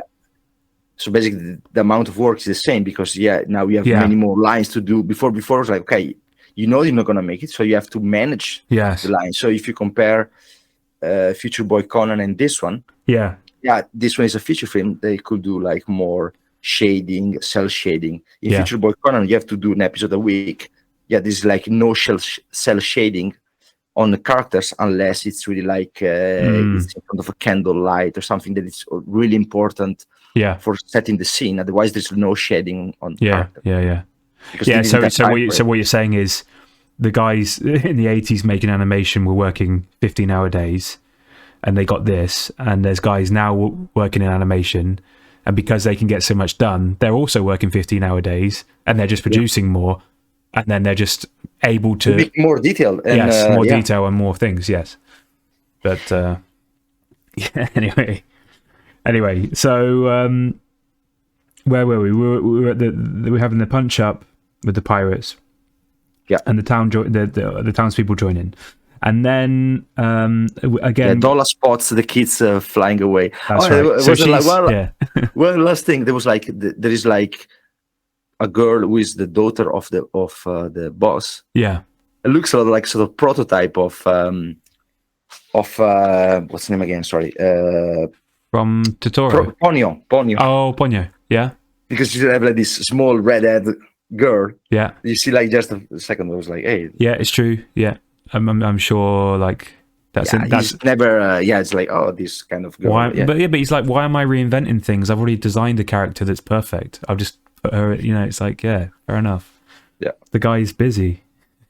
Yeah, so Mama or Dola is her name, but they call her Mama. But she's still sharp. They're all getting distracted, which is maybe the intention of the fight as well. And she's like, hang on a minute, and she sees that the main target is legging it, running away down the road. So so she gets this kind of like weird car that they have, this kind of very charismatic car, and I'm pretty sure that everyone just jumps in, all the pirates, and they're kind of like going down the road, and they're throwing grenades, right?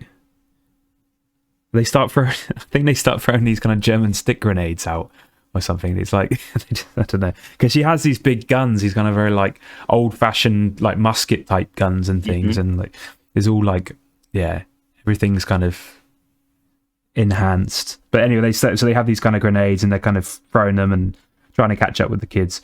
And but Pazu and Sheeta manage to get on this train. So there's this train line going through the town.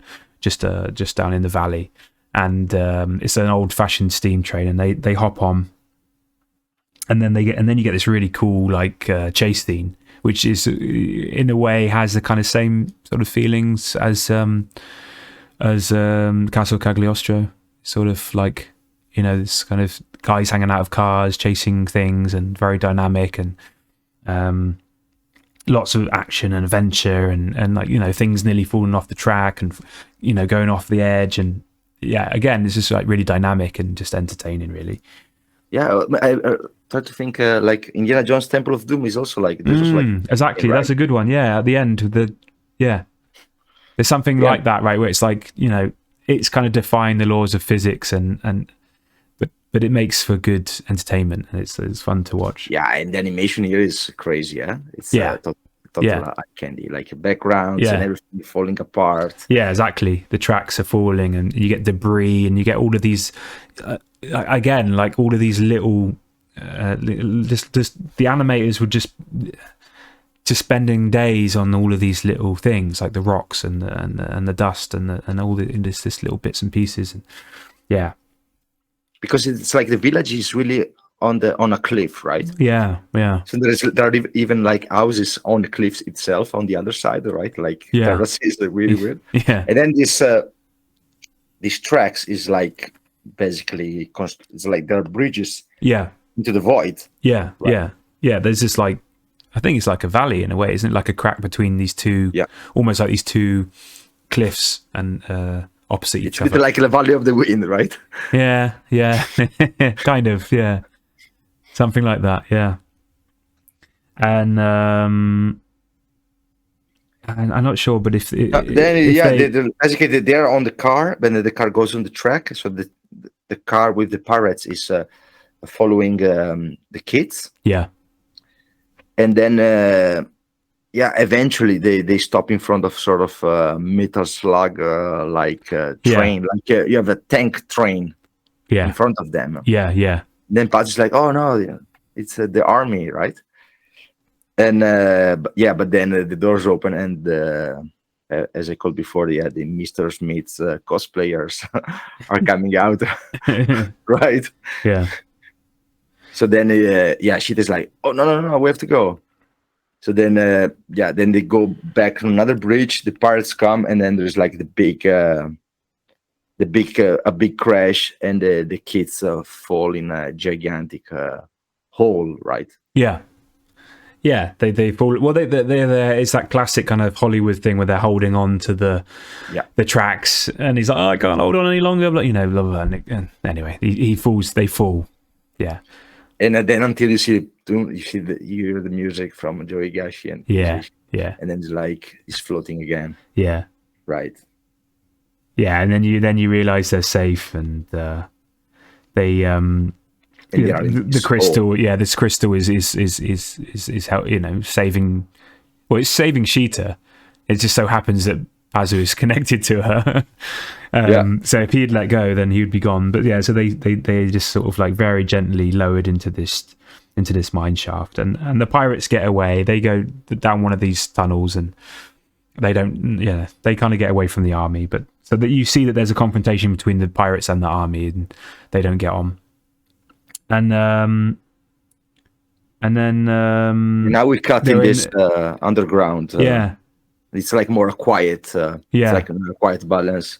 A little bit like Nausicaa, you have this like a safe spot underground where they can have like the two of them can have like it just slows. The movie just slows down like the pace of it. It's like bah, bah, bah, bah. Yeah, exactly, because we've just had 10 minutes of quite a lot of action. Yeah, and it's like now we're going to pace it a bit more, go a bit deeper. So the characters themselves also are in a safe and slower environment, and they sit down and they start eating their egg on bread.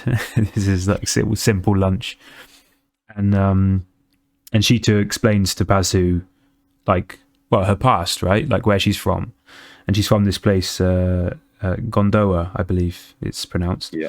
And it's like again another really beautiful mountainous region, and I thought it looked a little bit like Switzerland. You know, it's got these Heidi, Heidi kind of style, these sort of cattle with bells, and you know, these like shiny beautiful waters and green luscious grass, that sort of thing.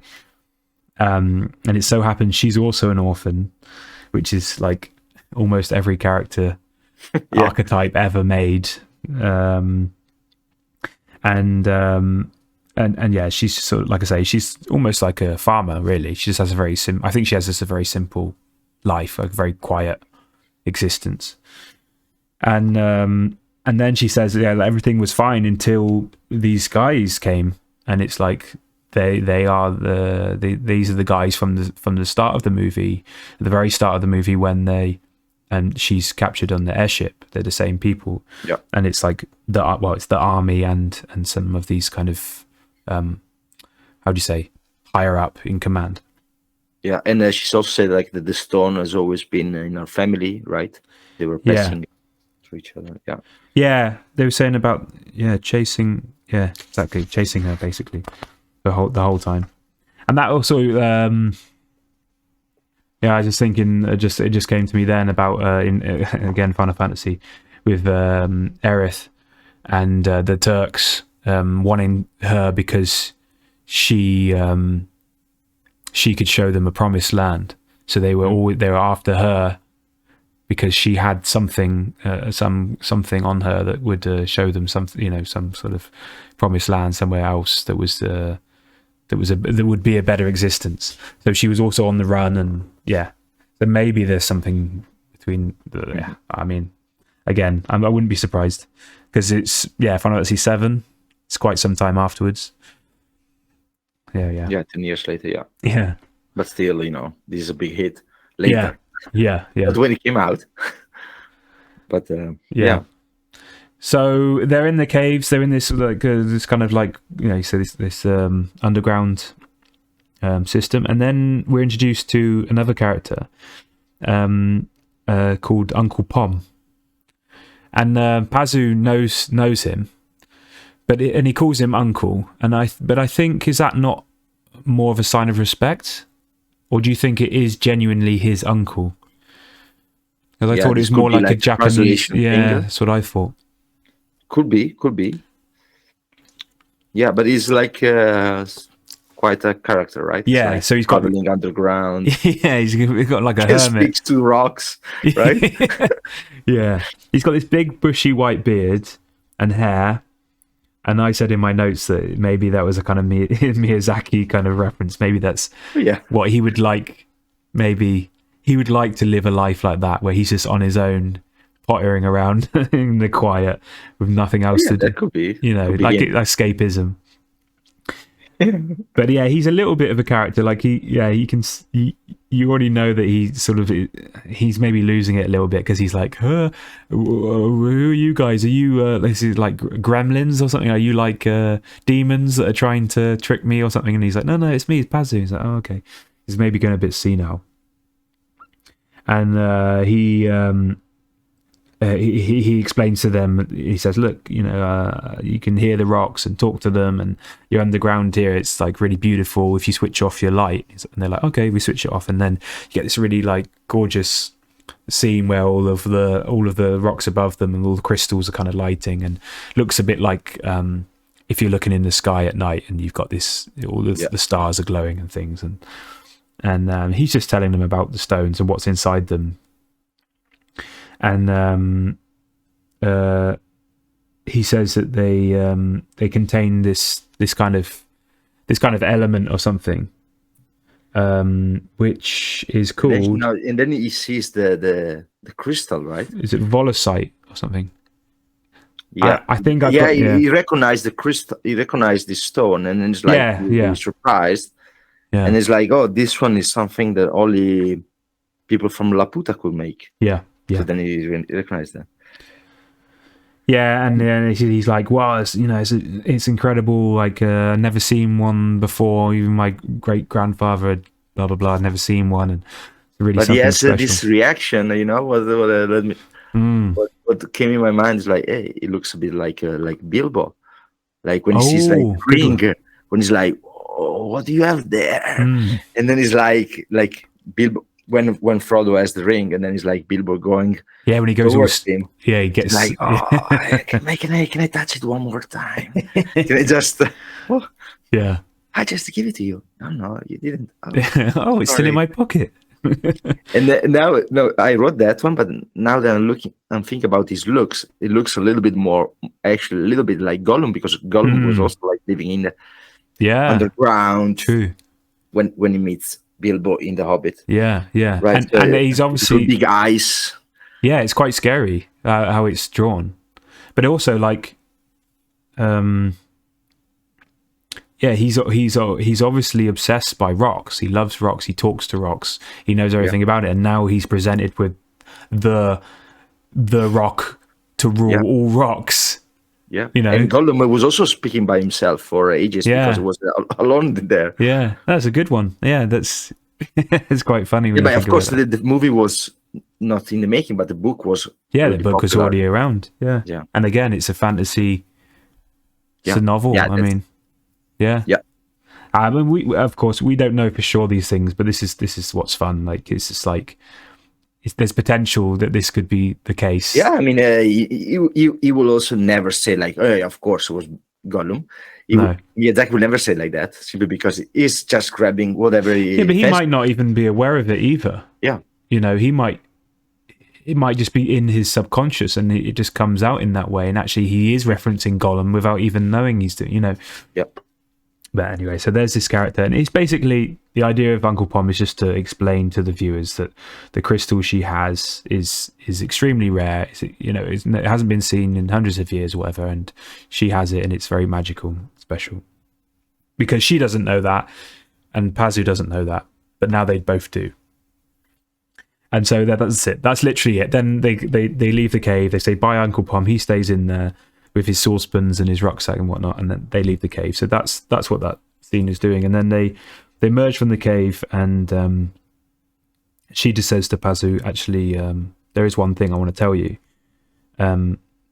My full name is Laputa Laputa. And yeah, that basically, I think she even knows, right, that she's a Laputan. Yeah. And if there isn't any left, princess. Yeah, she knows that she's a princess, and she's someone from there. So yeah, she's kind of worked out already what's going on, why people are chasing her. He's like, okay, that's cool. And I was thinking that I'm just going to talk about Final Fantasy the whole time, but it's like in Final Fantasy 9 when Dagger, which is the princess actually in disguise, with Zidane, she knows she's a princess, but she has to go under kind of disguise because doesn't want to draw too much attention and blah blah blah. And I was just thinking about that, but that's just a small detail. And then boom, we're back into like another action sort of scene, and the army. Just a second.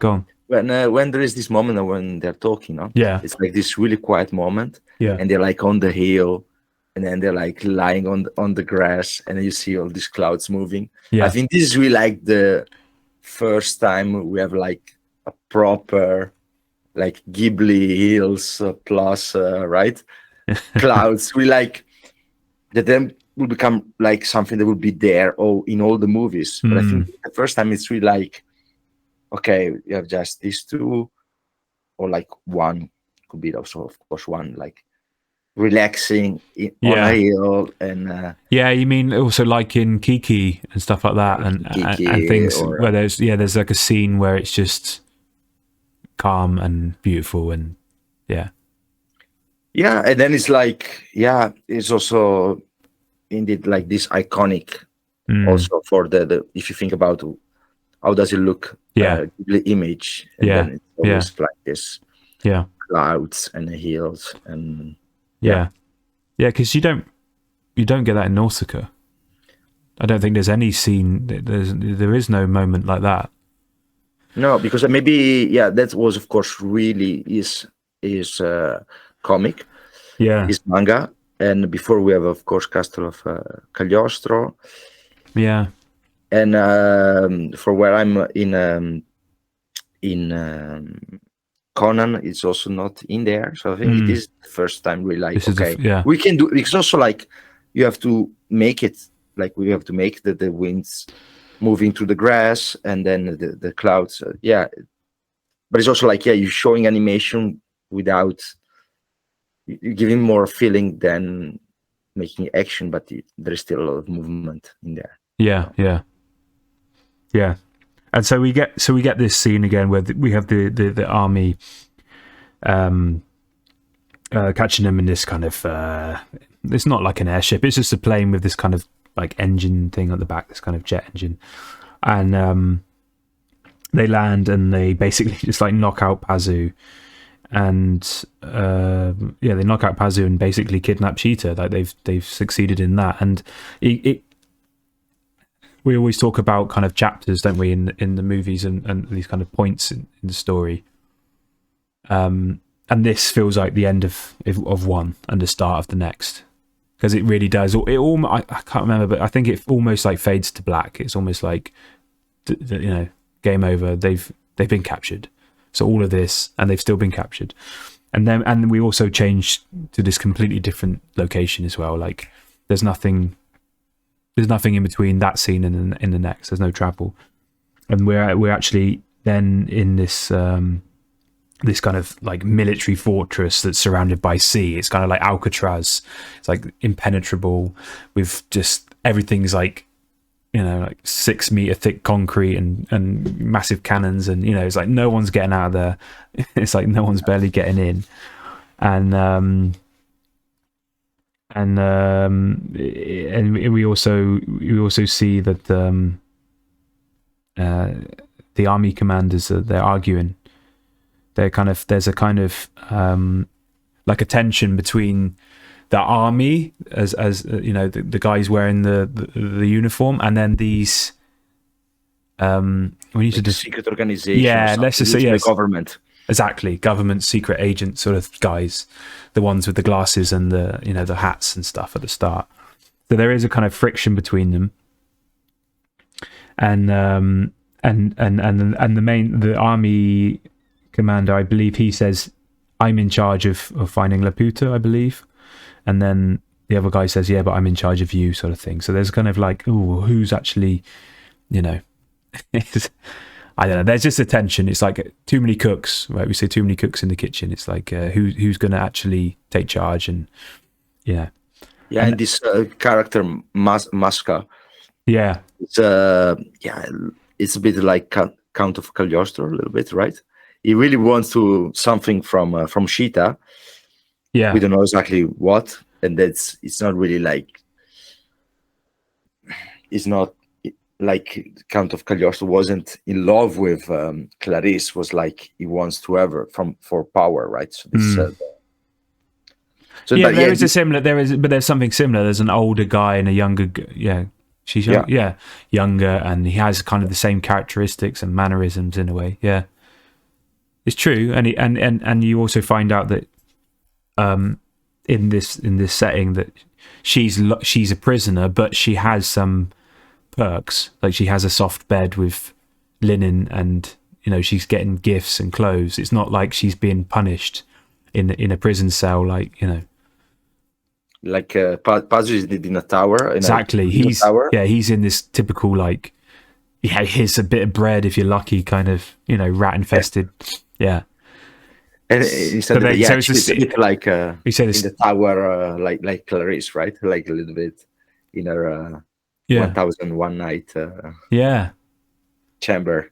Yeah, and it's kind of like, I guess they're kind of playing with the stick and the carrot kind of thing. Like they're giving her the carrot and him the stick. But I was thinking when you see this kind of tension between the army and Colonel Musker and this kind of group, you get. I was also thinking of Final Fantasy VII with Shinra and the Turks, and you'd think of Shinra as the kind of army with the soldiers, and the Turks are just a couple of guys who are a secret organization or something like this. But I know they are a fraction of Shinra, but it's just a way of kind of picturing their personas and things. And anyway, that was just a note I'd written down. And but it's clear that Miyazaki wants to show you have the kids, you have the pirates, you have the army, and you have this secret organization, and not everything looks exactly how it is, right? The pirates look evil, but maybe they're not. So we will give more later, of course.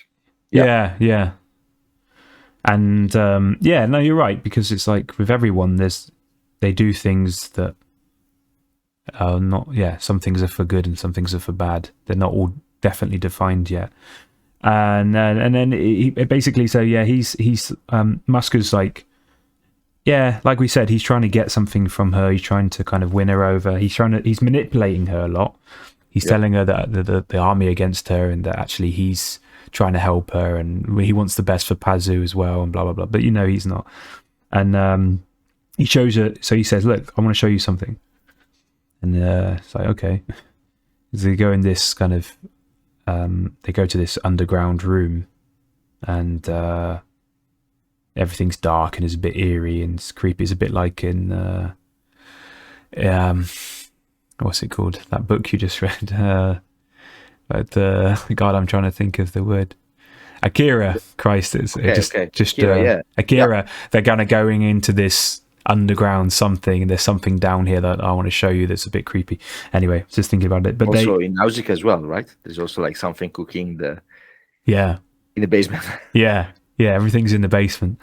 And he shows her this like huge robot, this like mech kind of robot that's lying down in with his arms stretched out, and like they're broke. Like I think one of them's broken, and he's there's like debris and things, and he's just lying there, and they're like, whoa, she's like, what the hell's this? And it looks like the design of it looks kind of like an iron giant.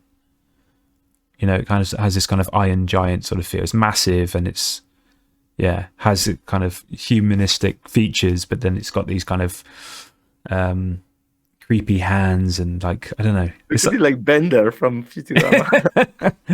Yeah, it's like the grandfather of Bender. But there's something kind of eerie about it as well. There's something about the proportions that are a little bit scary. Yeah, because he has these long arms. We will see later a little bit like flat and almost like wings. Yeah, there's something like between the two, and it has this insignia on it as well, which is the same as her necklace. It has the same, so he knows that this comes from the same place that the necklace comes from, and he says, I believe he says, like, we all thought that Laputa was a legend until this arrived, and so then we get another kind of how do you say, like in the past, like flashback. Sorry, we get a flashback to show where this robot came from. It's basically like we're looking up into the clouds, and then this huge thing just comes like smashing down from the clouds, and then it like nearly knocks out these two like elderly farmers, and it smashes into the field. Yeah, and it's just there, and it's obviously, so it's come from Laputa, but we don't know why it's there, or these kind of things. But he's also in Wizard of Oz, something like that, right? He's also something falling from the sky, but okay, maybe. In the first Wizard of Oz, the original. I don't know. Yeah. Well, the Tin Man. There's the Tin Man. The Tin Man looks a little bit like. Yeah, there's something like that. Yeah. Okay. I haven't seen Wizard of Oz in a long time, so I can't remember. And basically, we find out that she is the princess of Laputa. That he confirms it, right? Musker confirms. And he says like, we want to go to Laputa together. He's like, he's doing a little bit sleazy. Yeah. Just to. It's like, we can let your friend free if you stay with us looking for Laputa, right? Yeah. No, he's totally got another agenda. It's just like, but he says her name, right? He says no, but he says her full name in the Laputan. Lucita of Laputa, yeah. And she's like, how do you know this? He's like, I know, I know certain things. And anyway, so Pazu is released. With 3 gold coins. Is that the same as Judas? What did Judas get for betraying Jesus? I believe it's 33 coins. He gets coins. He gets coins, something similar. I was also looking. I think it's also like Peter. He's also getting. He's also betraying Jesus. In another, but then it's later. But okay, yeah. But I think the real reference is like, you get some coins. Yeah, basically, but it's not that Pazu's betraying her. They did. She says Sheeta goes to Pazu and says, "You can go now. like basically like trying to kind of wink, you can get out of here now. Doesn't want to say too much, but she knows that she's still a prisoner, and that this is his opportunity to leave, still intact. And then Musker says, "Oh, for all your work, and thank you for helping us find her. Here's some coins to take home," and almost like a pat on the head, like very patronising. But I just thought then, yeah, there's something about the gold coins and the kind of sense of, because he feels like he's let her down. He's not very happy with it, but he doesn't really know what to do because he's just kind of like a kid, and he's surrounded by this. Well, he's like in the army base. He can't really do much, so he sort of like accepts it. And then he's just like, yeah, he's upset, like he wanted to help her. He wanted to go on this adventure, and that's all over. And he feels like he's let her down. And you kind of get that with the music as well, with Hisaishi's music, it really emphasizes that scene. It's like, yeah, that guy can, when he makes this walk of shame back home, and then it's like, you get that with realizing. Yeah. But he feels like he's let her down, and anyway, so you get Pazu. Basically, he arrives back home. He's grumpy and annoyed, and he gets to his house, and then like lo and behold, it's the pirates. They're there, and they welcome him, but not in a nice way. Yeah, yeah, and they tie him up. We're eating his food. Yeah, right? Yeah. Well, do you think it's his food? Because they're eating like the best food ever. Like it's like lobster and chicken, but it's like all kinds of crazy. I don't know. Do you reckon it's his? I don't know. Maybe. But yeah, basically they're having a banquet in his house. He's tied up, and then Dola gives him a mouthful and says, "Yeah, you let her down. Why'd you do that? Yeah, like, blah blah blah. Fooled. Yeah, you've been fooled. 3 gold coins. Don't you think that there's a reason she was trying to hint, So she already knows the situation, and then they code like a communication from the army. Yeah, and then they stop immediately eating. Yeah, so they got this kind of old-fashioned Morse code sort of thing that they're reading, and anyway, it ends up that they realize where she is and what's happening, and then he says, and Pazu says, "Look, guys, I really want to help her. Like, I've let her down. I don't want to let her down again. Can I come with you?" And she's like, "Well, yeah, okay. Like maybe you'll be useful in the negotiation with Sheeta, maybe to get, because they just want to get the necklace still. That's their objective." So she's like, "Yeah, you can tag along." And it kind of hints a little bit that she's a bit softer than you think. Like, they didn't kill him or anything. He's like, she has a bit of empathy, maybe.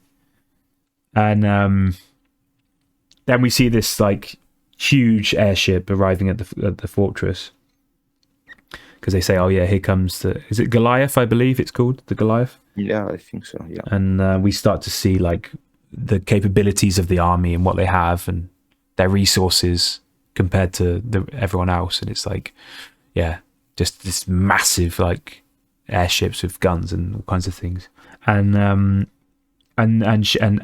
we also go back to Sheeta in her like, yeah, her prison, and she has a flashback. And because she's upset, and she's thinking, and she's hearing these kind of voices of her grandmother speaking to her, and she's telling like I think because the flashback is that she'd hurt herself maybe as a child or something, and the grandmother is saying, "Oh, we have this saying that's passed down. I think something like this, and we say this when."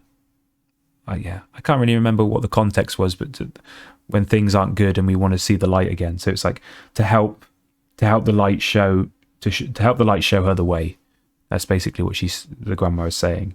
And so she's kind of in the flashback, the grandmother is telling her these words in Laputan, and then Sheeta in the present is remembering them and says them. And then those are the words which activate this necklace. So this is basically what Musker has been trying to achieve. It's like, oh, now the necklace is switched on, because now the words have been spoken from a Laputan, and it's like, oh, the light will show you the way to Laputa. Yeah, the robot activates. Yeah. Right? Yeah, and also the general really wanted, like, okay, now we have to push her to get the information how to get there. right? Yeah, right. Yeah, yeah. So then, and Pazu is in the meantime is flying on these scooters to Shita. You have these fantastic views moving around. That was really cool, like first person view of Pazu flying in the field. Indeed, but when she says the words, then everything starts flowing, and the robot activates. Yeah, the robot. So when the robot activates, it's like you realize that it's got this modern, this futuristic tech, that it's got lasers and it's invincible and it's bulletproof and fireproof, and it's like freaking hell, like this is mad. And like for these guys, because it's they don't have that tech, and it's pissed off. And it basically wants to get to her. It feels like it's aiming towards her, and she's at the top of this tower, and this robot's at the bottom, and no one can stop it, and all the metal gates get destroyed and things. But what it reminded me a lot of was in the 1951 movie, The Day the Earth Stood Still, which they also remade with Keanu Reeves in the 2000s, I believe. There's the robot in there is called Gort. And at the very start, at the very start of the movie, it's basically that this alien character arrives. But it's a human. He's a human, and he has this massive robot with him. That's but that is also has technology which is not of. Well, it's from the 50s, and so there's just tanks and guns and things. But this robot comes, it has laser beams, and when this character gets shot, Gort is like activated, and he just like destroys the guns and the tanks and everything instantly. It turns to dust, and it's like, I think there's something there as well. I think there's something with this kind of super advanced robot protecting or trying to protect something, like a Terminator. Yeah. It's. I don't think it was trying. You already get the feeling that it's connected to the necklace and to Sheeta. So it wouldn't be trying. He wants to go there, but we don't know why. We don't know why, but I wouldn't imagine. I'd never imagined that it would want to hurt her if it's got the same insignia. Whereas the Terminator, if it's a Terminator, then you're in trouble. And, he closes everything down and he breaks, explodes everything. It's again great animation there. And the military tries everything, but nothing works. And then basically they can't stop him, and you cut in between the pirates arriving on their kind of their aircraft, their kind of nimble little kind of dragonfly aircraft, and then you've got this robot coming towards Sheeta inside this tower.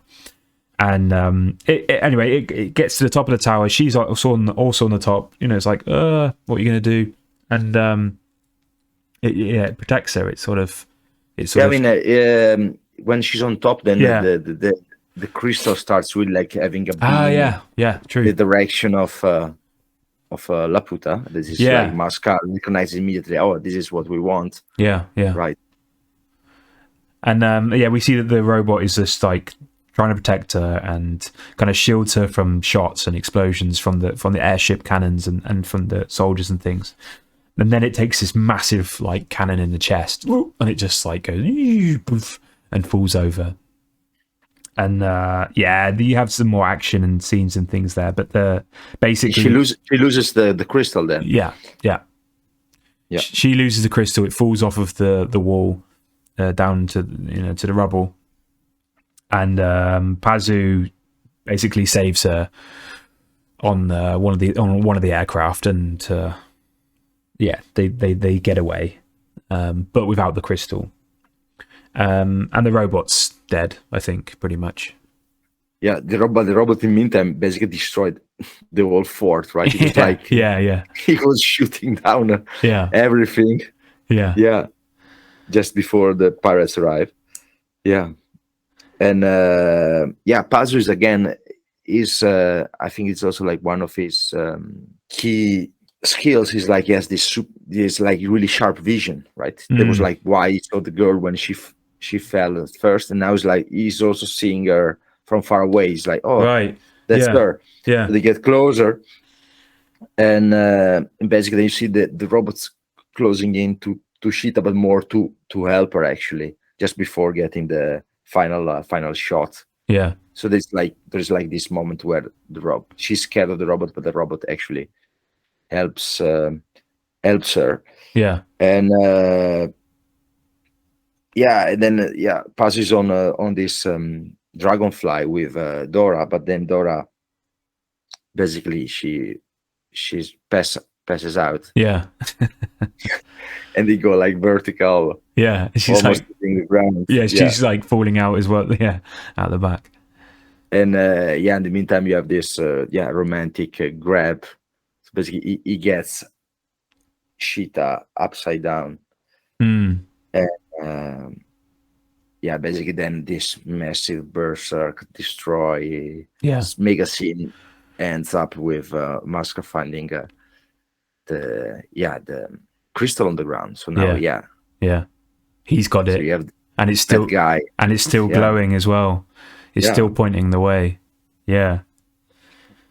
And that's kind of like halfway in the movie.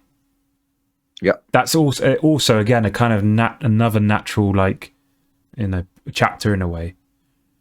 Because things were going bad, now they're getting worse. Yeah. Right. Exactly. Yeah. Yeah. I mean, they got the girl, but they lost the crystal.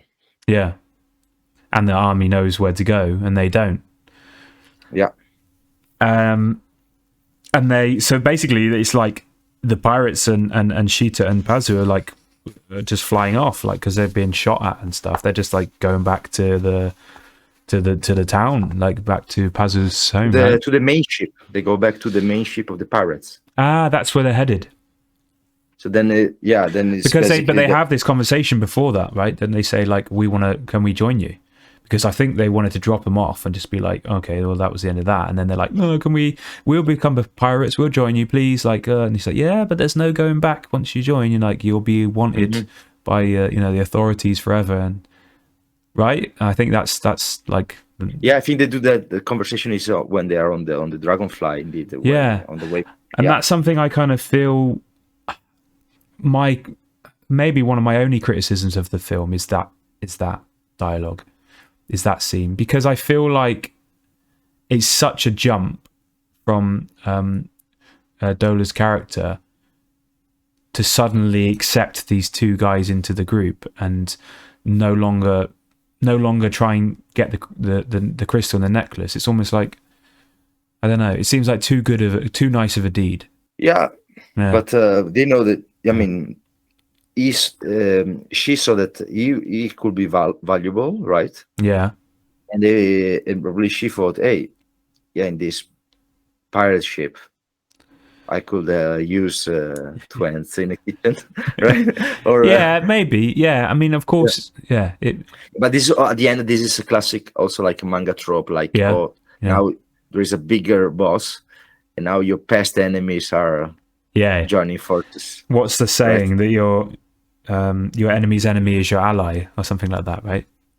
Yeah. So if you have a joint enemy together, then you gang up.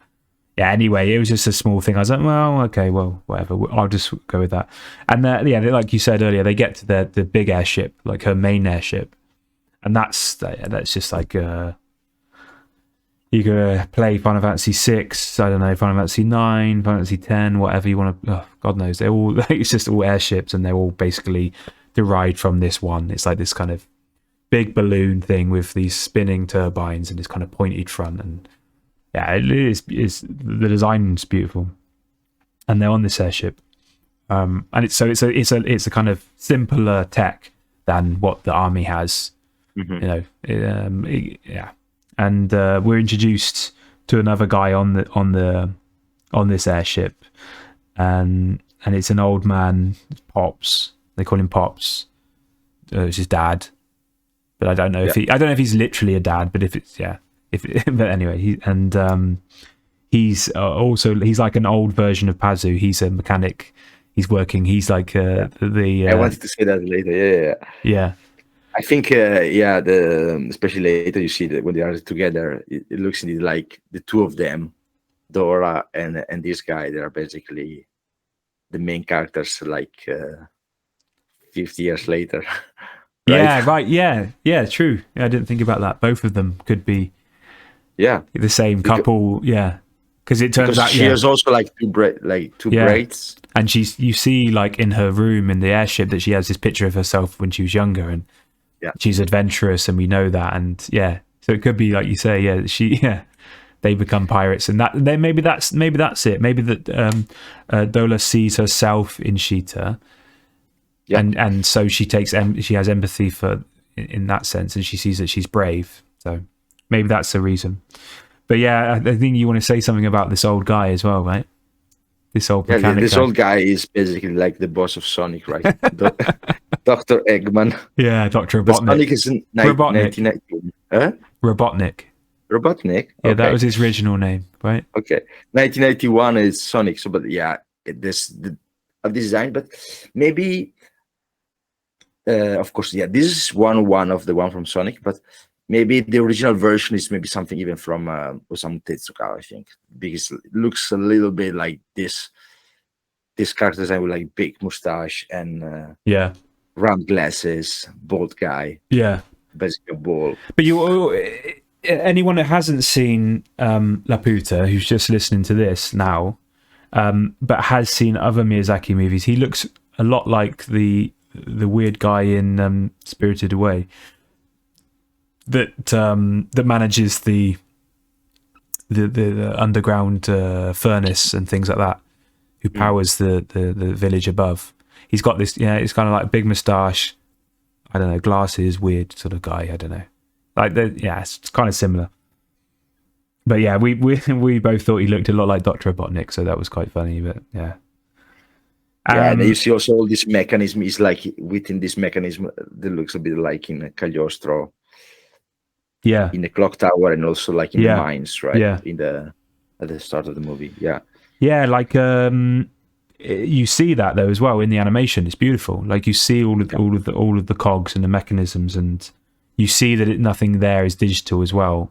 And I feel like a lot of like what I was saying about Pazu's house, I think Miyazaki really takes pleasure in those designs. You see that he loves drawing interiors, these detailed interiors, of mechanized things, of like old fashioned steam engine, steampunk things, and like I think he likes that like traditional. I don't know how to say this. Like I almost get the impression that Miyazaki would be quite happy living as a Victorian in a way. Like in a lot of the movies, it's all very simple. It's like simple food. It's a simple fireplace. You almost get the feeling it's not like he's not like really fond of all of these digital modern things. Yeah, he likes traditional ways of making animation. He likes an old fashioned car with a drives, what do you say, a Citroen. It's like, I don't know. I think because also like his family, because his uncle had this plane company. I mean, he's really like this analog man. Like, he looked in what's underneath the motor, so he knew this kind of parts. And it's generation thing as well, of course. Like these guys, they knew exactly how things worked, and they could fix everything in the house, and I don't think he's that handy guy, maybe in that sense. No, but probably he's very knowledgeable about mechanism. Yeah, definitely. Yeah. So then we see that Pazu has his role, and we see that. So basically, they are flying. Yeah, they are behind this Goliath. They're trying to keep a distance. Right. Yeah, because just to follow them and trying to play with the clouds, just to be there. Yeah, and what's the role of Sheeta? Yeah, a little bit misogynistic, but she's. First, they give her like a new outfit, right? Yeah. She goes, have some like nice clothes, and it's like all these really puffy trousers, the same as what Dola's wearing. And that's when you see the picture in Dola's cabin of her when she's younger, and obviously she's very adventurous and pretty, and something like that. But yeah, so Sheeta gets these new clothes. She becomes a pirate. But yeah, she becomes also a woman somehow, right? Because like before it's like a kid, and now all the pirates really sees her like, true. Yeah, like yeah, she becomes a sex object, sexual thing. Yeah. Well, it does. I mean, in a minute you see like they all start to drool over her. But what I was saying is there's very stereotypical role for a woman, which is outdated, but she's in charge of the kitchen. So like Dolo says, here you are, this is where you'll be working. Like opens it up, says, yeah, the guys are a little bit messy. And it's like, again, the amount of detail in this is just like pans and food and mess and soap. And it's like this tiny little kitchen in this quite small airship. And it's an absolute mess. And Dolo goes, yeah, you've got an hour. I want it spick and span. I want it completely clean. And you need to cook for the guys. This is your role. You know, this is what you're going to be doing. Yeah, but at the same time, you know, up to now we saw like Dora is completely the boss there. Nobody's is gonna say one word against her. No. Like the guy with glasses is totally passive there in the relationship, right? Yeah. She's the boss. Oh yeah. But then you have this comedy sequence indeed, and it's like you see like one of these pirates, they want to help, and then they realize, oh, you're also there. Yeah. Oh, you too. And then comes the other guy.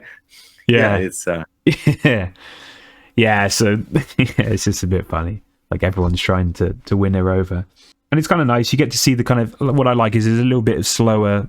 You know, the next 5-10 minutes are quite a bit slower. You get to see the reality of living on a airship and what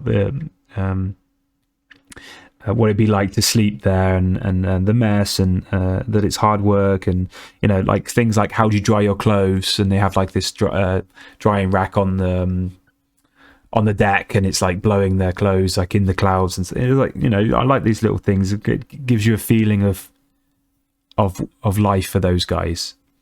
And yeah, we see inside Mama's or Dola's inside her quarters, and that she's got like guns and swords and this kind of like old furniture and fabrics and things. Quite she has quite a nice living, whereas the rest of the guys are all in these kind of bunk beds, and it's like a real pirate ship in that sense. Yeah, and this was the scene I was thinking, because you see like they are having dinner basically with she's having dinner with her husband, right? Yeah, right. And then it's like they look a bit like Pazzo and Sheeta about 50 years and they're playing chess, right? And then the husband says something. Yeah, it's true. And then like Pazu is basically asleep, and he is woken up by one of the pirates, and he says, "Yeah, look, dude, it's your watch duty, or it's your time to nighttime. You need to be on watch at the top outside."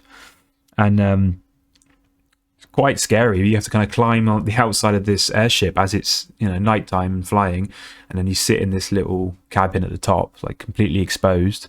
And the other guy's like, "Oh, thanks," and he's freezing to death. And the Pazu jumps up there, and then Sheeta's like, I don't know if she just wakes up or whatever, but she just like comes to join Pazu, and he's like, no, don't. Be careful, it's like, oh, watch out, it's cold, this whole, I'll give you my blanket or shirt or something, and keep you poncho.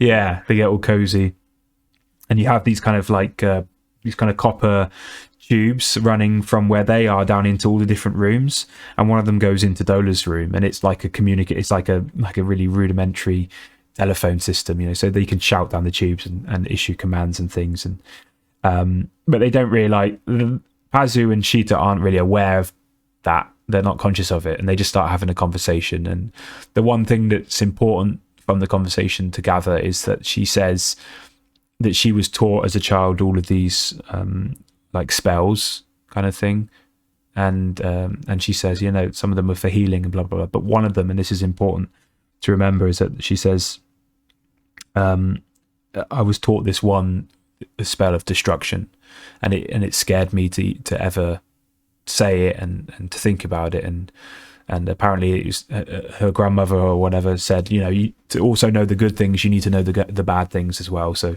she knows these spells basically, and she knows one of destruction, but it's just something I almost missed it on the when I first watched it, but it's something for later on. It's important, and it's just saying like all this info is moved from woman to woman within her family, so it's so it's really like this matriarchy. One thing about the copper tubes. So I was watching Paula. I'm watching Conan, and then I saw, hey, there is the same one. So basically, like in from the fourth episode, because Conan and another character they go on it's not really like a pirate ship, it's more like a marine ship. It's really hard, and then they have also this kind of communication tubes in there, so that's I think it's it's a similar probably relationship, because it's like these guys are really tough at the beginning, and it's a little bit like Zenigata is the from Inspector Zenigata is basically in this case the captain of the the ship. So you think there's a lot of Conan references in Laputa? Yeah, there is, because also like Sheeta is afraid of these birds, but like the girl who looks a lot like Sheeta with these braids, instead she's talking to birds. In Conan. So I'm still at the beginning, it's 26 episodes story, but there are many references or like elements that they're going to be used a lot later, but it's not like one reference, but it's more like the typical boy, the first typical boy is Conan, and the first typical girl is Lara, I believe. But he's going to take what he's got and what he knows, Miyazaki. So he's of course it's going to also like remember the run from Castle of Cagliostro, the first one, they do like this super fast run with these jumps, Jigen and Lupin, they're running away, and they're doing these like, triple jumps with the old money. So there is the same jump. I mean, it's logical. That's been like his first playground, and then some of those elements are going to be used again and again. For sure. He knows it works, so he's going to reuse it as well. I mean, if you have to design a new ship, in this case, flying ship, not on water, and you had a similar ship before, then it's logical that you pick some details that you loved. I wonder if he thinks the people that have watched Conan, are they going to be the same people that are watching Laputa? Do you think any of that ever goes through his mind? Does that ever goes through his mind? He's like, oh, hang on a minute, a lot of people are going to know that I'm referencing my own work. Or does he think, well, actually the audience for Laputa is probably never seen Conan, so they will never know? I mean, at that time, like 8 years difference might be a big jump. So it's like there is no maybe Betamax, or it's not like everything is you can stream. Exactly. It might be like you've seen it on TV, and then maybe there are reruns or not. Otherwise, you will never see it. But also, is Laputa? I mean, this animation, he knows it's going to get to the West, and then is it like Western audiences have they seen Conan? Almost certainly not. No, right? I mean, this is like now even today, like Japanese directors, they never think about how the Western audience will react. It's like, oh, are the people watching my stuff? They're really really surprised because their market is big enough, and that's their full focus. But the Americans do the same. They don't care. I mean, if the last Disney film doesn't make in the Thanksgiving weekend doesn't make it doesn't make a profit the first weekend, then they cut all the marketing money. They don't care what's going to happen in other countries. It's all about what's happening in America, and then if it's a mega success in America, then that will help for abroad. But it's never the focus.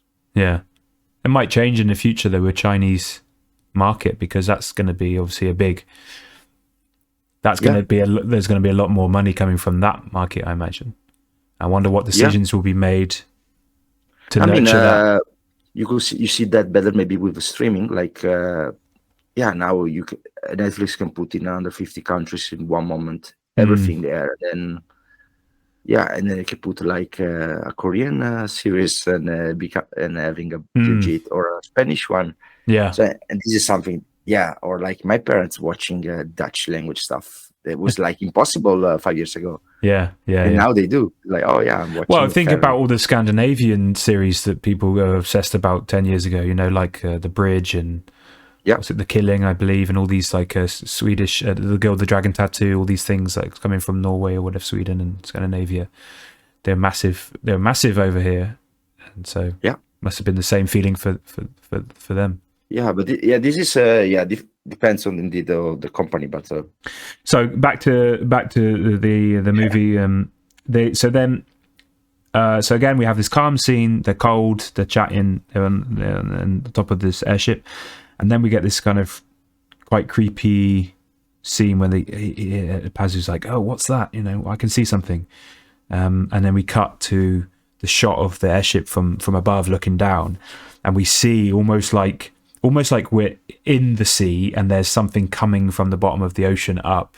Again, like in Nausicaa with when they crash land in the forest and we get this shadow coming from the depths. This kind of creepy thing coming out. Like a whale, right? Yeah. Maybe something that might be in Conan, but I haven't seen it yet. But it's definitely in Nausicaa when one of the creatures rises up. But it's almost the same thing. This something is coming up through the clouds, and it makes me think of, you know, like say whales and Moby Dick and things like this. These old-fashioned like scary novels and Pinocchio, exactly. And it's the Goliath airship. So they are basically flying above it, and it's coming out from under the clouds, and it's enormous, and you kind of get to see the sense of scale compared to their ship, and it's like 40 times the size or whatever. It's like full with guns, like I said, and all these searchlights, and it's just like it's completely outdoing them. But because they're lighter, they do have a bit of more maneuverability, and so the airship sees them, the Goliath sees them, instantly starts shooting, and then they kind of duck and dive into the clouds.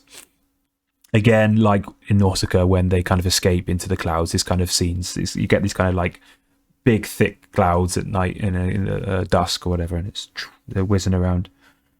And then because they're in such dense clouds, Pazu and Sheeta have to kind of go into this kind of cool little glider thing that kind of is like an extension of the airship. So where they are now in this kind of little observation tower, that becomes like this little fold out glider, and it kind of goes up on this wire, and they can be above the clouds, and they're less obvious, and they can keep an eye on, I guess, the Goliath and the direction they're going, and all these kind of things, whereas the main airship is then deeper inside the clouds. And so we set up this scene, and they're just trying to get to the Laputa, to the or trying to find it, where they don't even know where it is yet.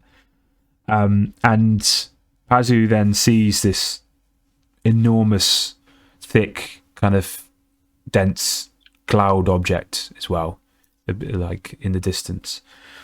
And you kind of already know that like from looking at you see the photo, right? Like in his house originally. So you kind of get the feeling like maybe we're getting close. Yeah, this is it. We're getting close.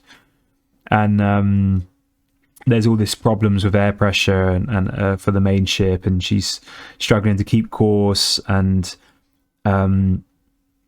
they say like his dad, he's recalling that his dad mentioned that there's something with the winds changing, and it becomes like a vortex, and one's going one way and so there's all of this sort of stuff going on where it's a bit chaotic, and they're having to communicate with the ship below. But basically, they're like, this is probably where we need to be going, but it's dangerous, so we don't know what's going to happen right now. And then the Goliath appears again and starts like shooting at the main airship, and they have to detach. Like it's like she's like, well, one, we're getting torn up by this changing weather and all this crap, and all the dials are going everywhere, but also now we're getting shot. And then it's like, I'm not sure if he actually shoots the line that attaches the two, but they basically, the pirates and Pazu and Sheeta are basically now separated, and they're on their own, just in this little glider in the middle of like a thunderstorm, basically. Yeah, the first you see all these like stripes as well, like these winter stripes, and then it's like super rough, right? Yeah.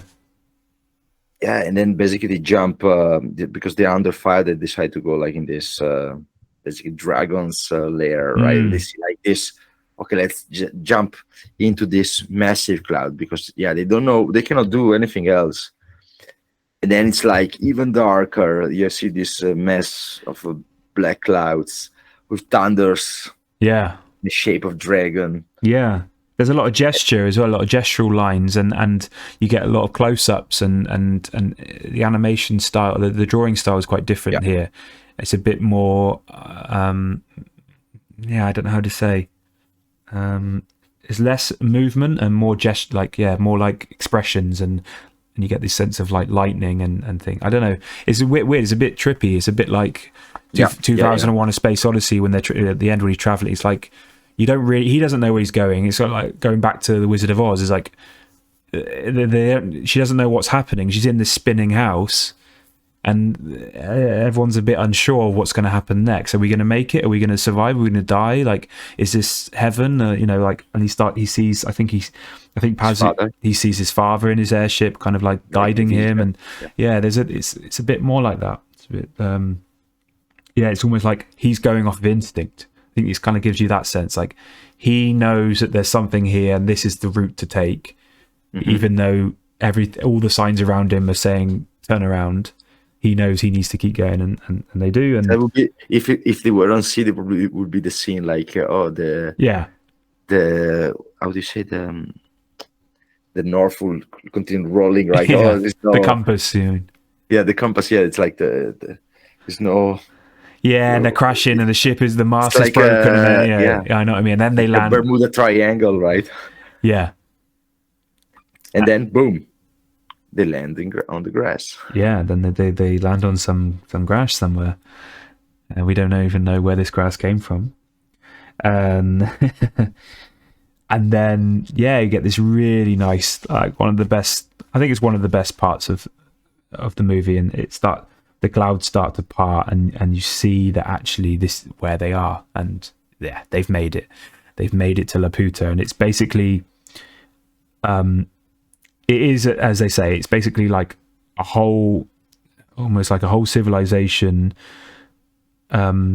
surrounded by this kind of protection of the clouds. So it's kind of like a disguise in a way or something, so you can never look through and see them, but it's like in the center of a tornado, like it's peaceful. So once you're in the middle, it's quiet, but once you get to the edges, then it's really chaotic. So then once you're in there, it's quiet. There's this green grass. There's like I think there's even birds and things, right, flying around. Yeah. You have indeed. It's like an ancient castle with terraces, fields, flowers. Yeah. And then it's nice because it's like really quiet, but then you get this movement because you see like you have these clouds moving massively fast around. Yeah. So it's like really quiet, but then it's like you have the feeling you are in the sky because you have clouds moving all around, and then it's also using angles to show you that between terraces there's actually clouds behind or beneath. And they basically, Pazu and Sheeta are like, they're delighted that they made it, but they're also shocked because it's like they've never seen anything like this.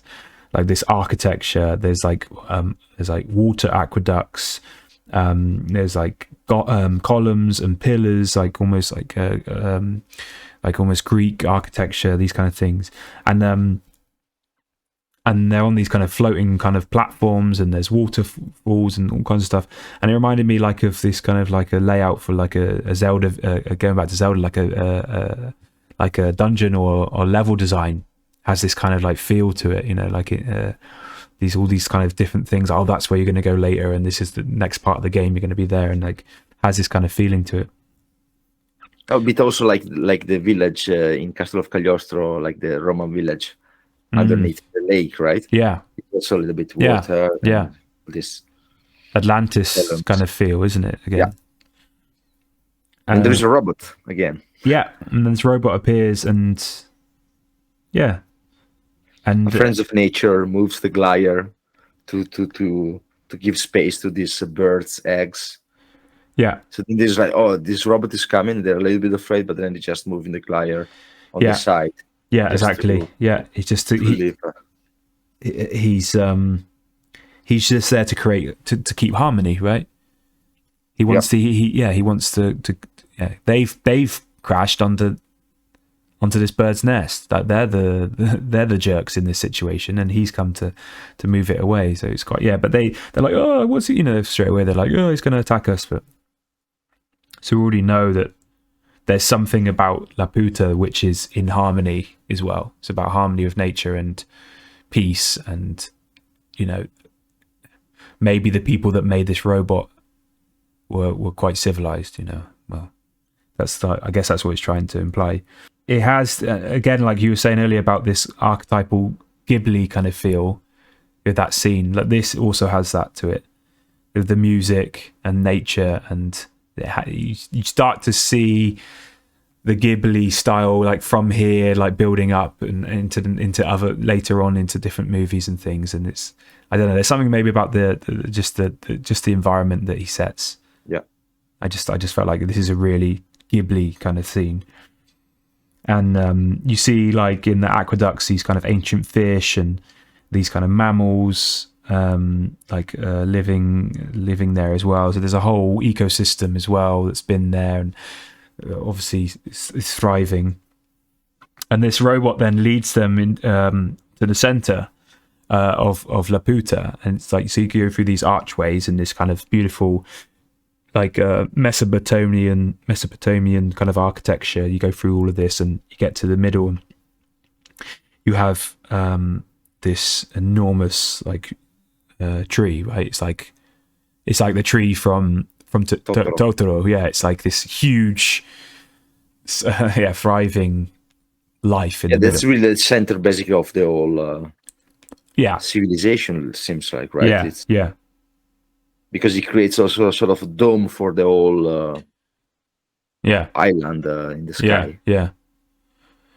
And you get you get there, and again you get in the music this really kind of emotive and epic kind of you get it, the music is very emotive and epic and melancholic then, and it's like boom, it hits you like they're there, and this is the tree, this is the center of Laputa, they're there and they've made it, and it's like, it's a really powerful scene. I really like it, actually, that part. Yeah, in the middle is a sort of a grave. Yeah. Right, and you have more robots around the tree, but they are all like exhausted and basically spent, and they're becoming part of the tree. Yeah. You also see that the robots they're a little bit more greenish than the one we saw before. Yeah. It's like this. It's kind of moss and things growing on them. Yeah. Yeah. And you see these flowers right on the grave as well. These fresh flowers on the grave. Yeah, and you also see the Pokemon foxes from Nausicaa again, right? This is like there are more of them, so it's so there's a link between these two worlds. No, but that was a really interesting thing when I saw them. So it's the exact same. Yeah, it's the exact same. What's it? I've forgotten the name actually of this. Was it Tito? Was it Tito or no? It was another name. No. Anyway, people will remember, but it's basically this Pokemon kind of looking thing from Nausicaa that bites her and becomes her little pet friend. But it's literally the same. It's not even. But we're not even talking about looks like. It is the same. So then that's really, I found that really quite interesting, because are we saying now that Laputa is in the future or is it in the past? Is it the same universe? Is it just a like a one-liner, like he's just like giving a wink to the audience? I thought that was quite interesting. Yeah, maybe they're all living on the same. It's in the same universe, right? But Nausicaa is supposed to be after the future, like 100 years after post-atomic situation. Yeah, so I would say then that actually Laputa is a prequel. Yeah, it's a prequel to Nausicaa in a way. Yeah, we say there's a lot of like similarities between them there is also like the when they're walking, they also see like this gigantic flora these plants that looks a lot like the plants from Nausicaa as well, but they're not toxic. Yeah. So there is, of course, it's Yeah, I we think get this is a wink. We don't have to make it bigger than it is. no, but it just, for me, it just made me think those things when I saw it. It just like, oh, hang on a minute, are we thinking prequel or sequel or same universe? Anyway, I like that. Those kind of things are quite cool. And then like we have all of this like beautiful, calm, like lovely scene, and then like boom, we come in with something else, and it's like a big ass explosion. We see these hands push down these kind of like this old fashioned like dynamite thing, and we birds fly away. You see immediately this fantastic quiet moment. It's all about it's all like quiet moment, really tense, right? Yeah. It's all a balance. So this is absolutely. And we see that actually the Goliath and the Tiger Moth, that's what it's called, the ship of Dola, it's called the Tiger Moth. They're docked in the kind of lower section of Laputa, so they're a little bit further away from where the guys are, but of course the explosion is heard throughout, and we see that Dola's pirate crew are alive, but they're all prisoners. They're all sat down and they're in a row with their hands tied up. So yeah, this is obviously, this isn't good. Like, this is not what, I guess it's inevitable that they would have made it, but it's not a good situation. And so Pazu and Sheeta decide I think they want to basically get to the Dola and the pirates, and they climb down all the kind of root system. So the tree is kind of like overgrown and has these kind of roots going down the edges of the architecture and down the side of the actual castle thing, and they can kind of climb down them. And as they're kind of climbing down and through this kind of setting, that made me think a lot about a video game from PlayStation 2, I believe, called Ico, and it's basically known as a prequel to, or most people will know, Shadow of Colossus, which is like, again, PlayStation 2, and it's these massive giants and birds and these kind of sea creatures, and then you're this one character on a horse who has to climb them, and then you have to sort of eliminate them. But it was known because it's such a beautifully like designed and how do you say, like everything, all the sense of scale is just phenomenal. And so this is like, Ico is basically about a boy who has to basically save and guide this girl. She's called Yorda, through I got in my notes here because I actually, it was years ago that I played it, but there's a queen of the castle, and she wants to use Yorda's body to extend her own life. So it's like Ico has to guide her out of this castle and to safety. And basically, it's when you see Pazu and Sheeta, and I show you Ico, it's like exactly the same kind of imagery, castle-like thing. Him guiding her, helping her. So there's something in that. And what do we see with the army, Gab? What's the army up to? It's now clear that basically, there was like a seal or something. It's now broken, and the clouds are around the islands are gone. So that's why they could get on these people, right?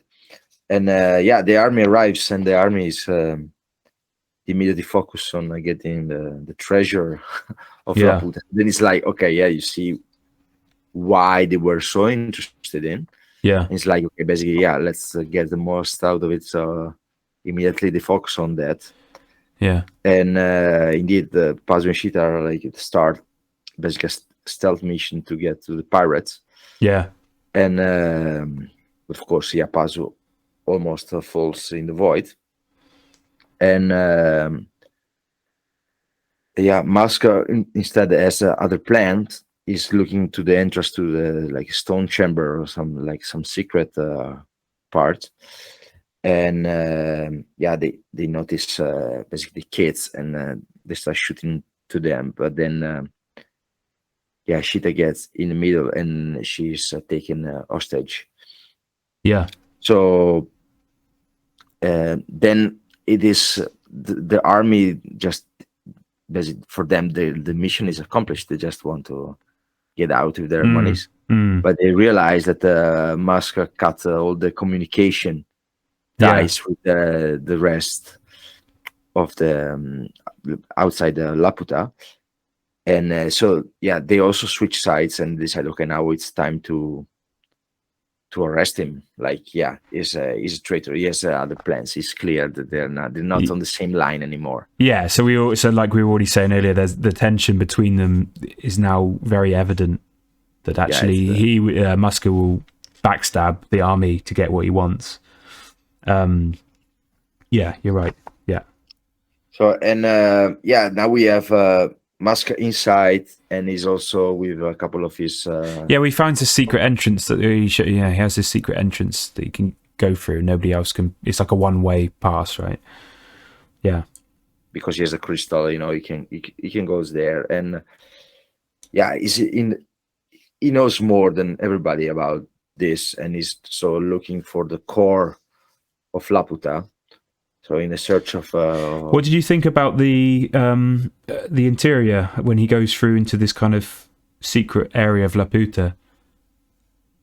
Can you? You have all these 3 branches, but inside, of course, you have this. Looks a bit like inside of a pyramid or something. Like a lot of these cubes and things, right, floating around, like completely different to even the exterior of Laputa. That has very like ancient architecture, and then in the interior it becomes like almost extraterrestrial because you've got these floating, massive floating cubes, like you say, sort of Egyptian style, but with almost like Stargate, movie. Stargate, indeed. Something like that. I think Stargate, there was something like this, right? Yeah, these kind of like it's Egyptian but futuristic, but it's sort of like, and it sort of feels like a video game level or something. It's just.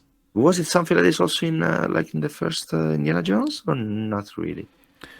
Not floating. No, I don't believe. Maybe I don't believe so. No. So then, like you say, there's tree roots everywhere, and it's also overgrown.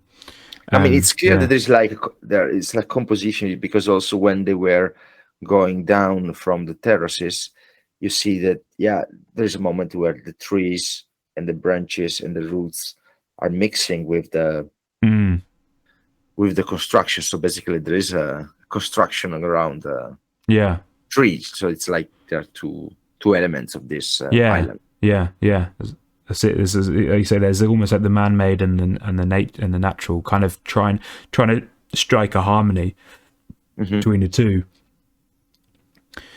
And in the center, we see that there's this huge, like, giant blue crystal, just like this, like 100 times bigger than the one she's got on her necklace. And again, I'm gonna say it's like Final Fantasy again, crystals, massive crystals. Yeah, looks just like it. Just bigger maybe. But almost all Final Fantasies have got a crystal thing. More than one crystal, right? The water, the sky, the water, fire, wind. So in Sonic as well, you have those sort of emeralds and crystal type things as well. It's a lot of that sort of stuff. Zelda, I believe, also. Yeah. Fair enough. I think this is maybe I don't think Miyazaki invented it. I think it's more like classic. Fantasy. But like precious stones and gems, and you'd have to think like it's like when pirates go and find treasure.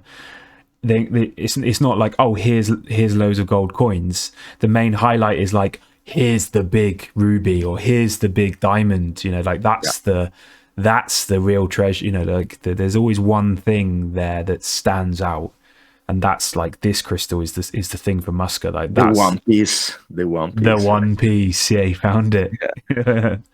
No, maybe it's also like a Jules Verne.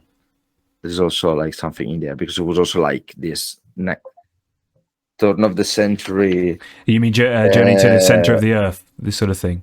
At the end it was like turn of the century, beginning of 20th century, but science fiction. Yeah. Then it makes sense. And we find But out. then we have the. Well, we find out it's the important. big reveal. Yeah, exactly. The big reveal is that Muska is also a Laputan descendant somehow. But he's from I think he's from a different line, right? But also connected. They're related. Yeah, a little bit like in Castle of Cagliostro, right? Probably they're like another branch. Again, yeah, exactly. But this was secret. That was secret. So that's the difference. Like Castle of Cagliostro, it's like there is a nation, instead the here is like all hidden. Yeah. Nobody knows. Everybody's a liar if you talk about it, right? Yeah. It's all. Yeah, and he basically activates this kind of ancient tablet using the stone.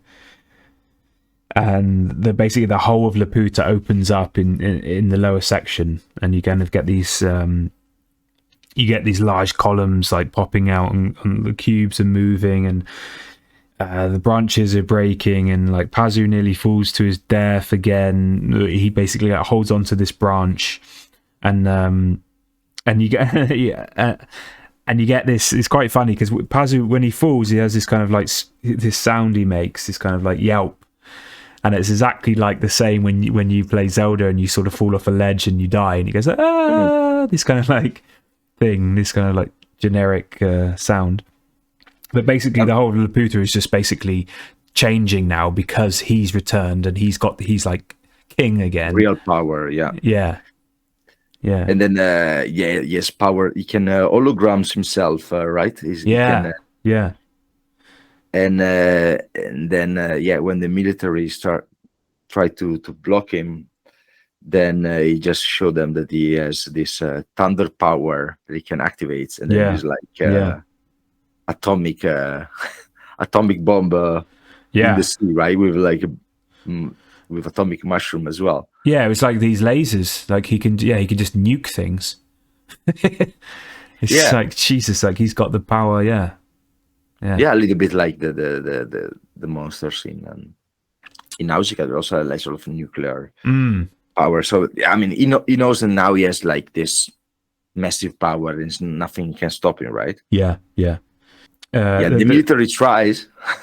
Yeah, they try, but they all basically he just starts killing them, just massacres them, and he lets out all these robots because there's more of these robots in hibernation internally, and they start to activate, and they're coming out like in masses, and we know what one of the planes. That's it. Yeah. They're attacking the Goliath because you see like all these people like flying. First they're on this platform on the bottom, and then you basically let it all drop, and then you see other army people just going all to the Goliath. Yeah, and then flying away, they seem sort of safe, but then he shoots. Yeah, Goliath just gets destroyed. Yeah, blows up with these all flies. Like they are attacking this plane a little bit, like in Nausicaa did. Yeah, and Pazu, because he's kind of on the outside of all of this, like he's basically like. It's like Luke Skywalker in Empire Strikes Back when he's at the bottom of Cloud City, and and he falls down these tubes. When he just had his hand cut off by Darth Vader, he falls down into the tubes. He's basically at the bottom of Cloud City, hanging on. This is basically where Pazu is right now in Laputa. He's hanging on to like a tree branch or something, or just with his two fingers, and he's like, I got to get in. I got to save Cheetah. So he kind of. That's a good one, indeed. Yeah, he reverses his way up through these tubes that the robots are coming out of, back into the core the best he can. Yeah, I think the Empire Strikes Back is definitely earlier. 80, is it 82 or something? Yeah, 79, 80. No, maybe it's 80. I don't know. Maybe 80 indeed. Yeah, 80. You 80. guys out there, let us know. Yeah, but it's definitely before this. It's definitely before this movie. 86, definitely. Yeah, and then so the Goliath's destroyed, but Cheetah manages to steal the necklace from Muska. Pazu is also back inside. In a gallery full of robots and branches, right? Yeah, and she runs away basically.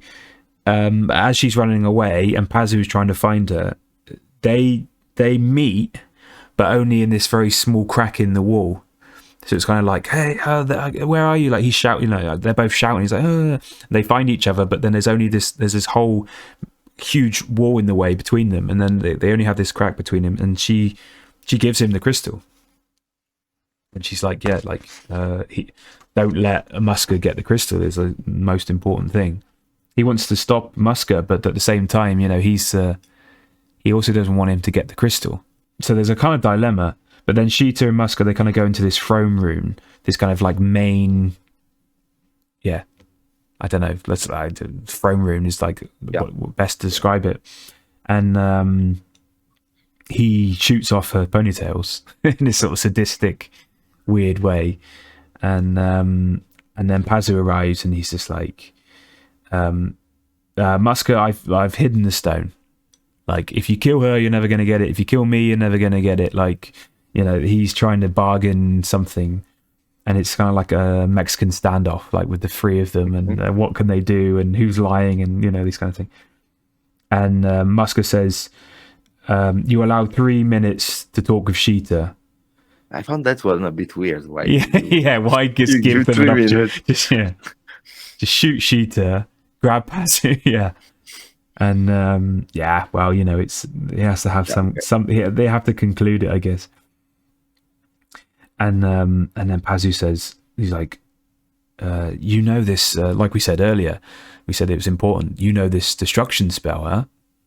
Like now's, if you're ever going to use it, now's a good time. Like this, we need this. And basically, like Muska's like, right, that's it. 3 minutes are up, and she speaks this destruction spell. And I think it's I don't know, like a beam of light or something comes out, and it's like everything, like he's like blinded. I think he loses his glasses. He loses his glasses. I was thinking, where is that reference to something else? I don't know. Yeah, anyone with glasses in a movie will, like any villain, will lose them, and I think there's loads of kind of references to that, isn't there? And so basically he does this destruction spell, but it's basically destroying Laputa, because it's like a huge explosion, and Laputa begins to kind of fall apart, and everyone gets knocked back, and you just like in this scene, it's just beautiful animation as well. Like all of the stones are animated, all of the rubble, like. There's so much going on in the next like 5 minutes. It's just incredible when we think about like what we were saying earlier about the labor in the cells and in the drawing. It's just like there's so much happening. I just can't believe how people keep on top of it. And the robots are kind of falling into the sea, and the pirates they escape, I think, on the small planes. Yeah. So like the tiger, their main ship is gone.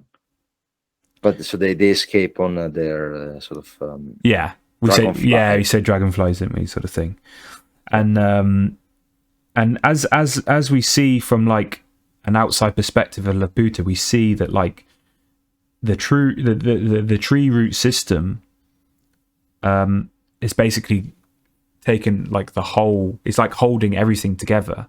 And so as all of the rubble collapses, you see more of what is actually just a tree with a massive root system underneath. And that's basically that's all that's left in a way. Like everything else is just falling apart. Yeah, basically it was like this bottom part was balancing the rest. So while this is crumbling down, then Laputa starts going up. Well, the crystal. I think the crystal begins to lift the rest of what's left further into the atmosphere. That's basically so. We see that it's a bit of a like, okay, they're lucky. It's a kind of MacGuffin, but Pazu and Sheeta are like, they managed to survive everything. And we don't see Muska ever again, so we assume he's dead, but they're okay. And then lo and behold, they're in the root system, and they find the glider. Yeah, I kind of thought that was a little bit of a stretch. Yeah, but anyway, they find the glider, so they're lucky. And so basically, Laputa is flying away on its own. No one is there anymore apart from this really elegant and kind of melancholic robot on his own.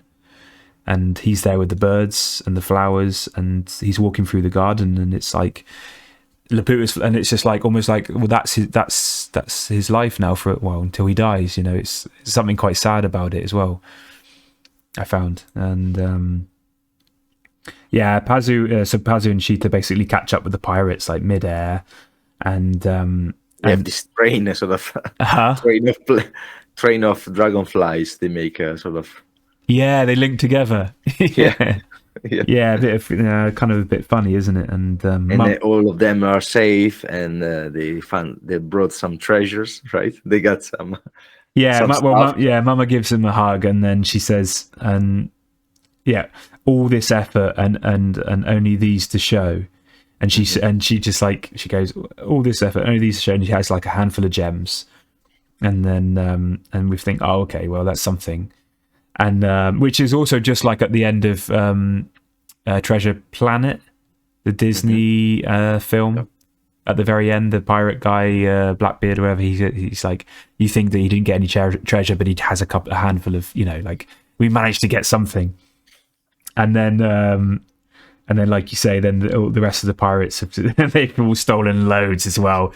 They've got like gems and necklaces and crowns and rings and things. So everyone managed to steal something from Laputa, like the inside. So we were frowning at the army doing the raiding, but these guys they've also done their fair share. So they're happy, It's like it's just rounding up the film, and it's like a happy ending in that sense. Yeah. And they part ways, and they like fly off in opposite directions, and that's basically it. Like, it's just like a because I think he promised her to go to her place. That was to Gongoa, Gongoa something. Yes, that was the deal. Yeah, and the credits roll. And then you see Laputa just going up in atmosphere, changing the time of the day. You see that it's like getting farther away. Yeah, and there's like quiet tune, right? Yeah, and it's kind of, you see like the Earth and Laputa, but then I was thinking, like, all the birds and all the mammals and everything up there is dead. There's no oxygen in that atmosphere. Yeah, under the tree. Yeah, it's like, yeah, man. Yeah, I know. They're all safe.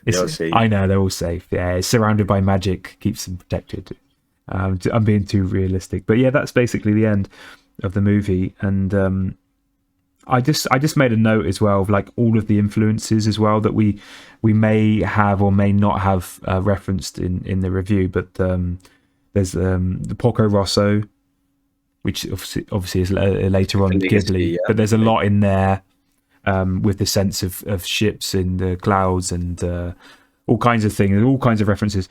Howl's Moving Castle, Full Metal Alchemist, Atlantis, the movie, the Disney film. I know the Iron Golems in Minecraft are said to be influenced by the robots in Laputa. Yeah. And Breath of the Wild as well, the Zelda game. But we've already covered Zelda and Final Fantasy. But yeah, those were like a lot of them. But yeah, man, that was a long one, eh? Yeah, I mean, I'd say I enjoyed it a lot. Yeah, I think first watch I was really amazed because I haven't seen it before, really. So there was there are a lot of tropes, adventure tropes, and so then a second vision, then you're like a little bit more critical of, but it is great. I mean, I think it's like teenager adventure. It's just fantastic at the end.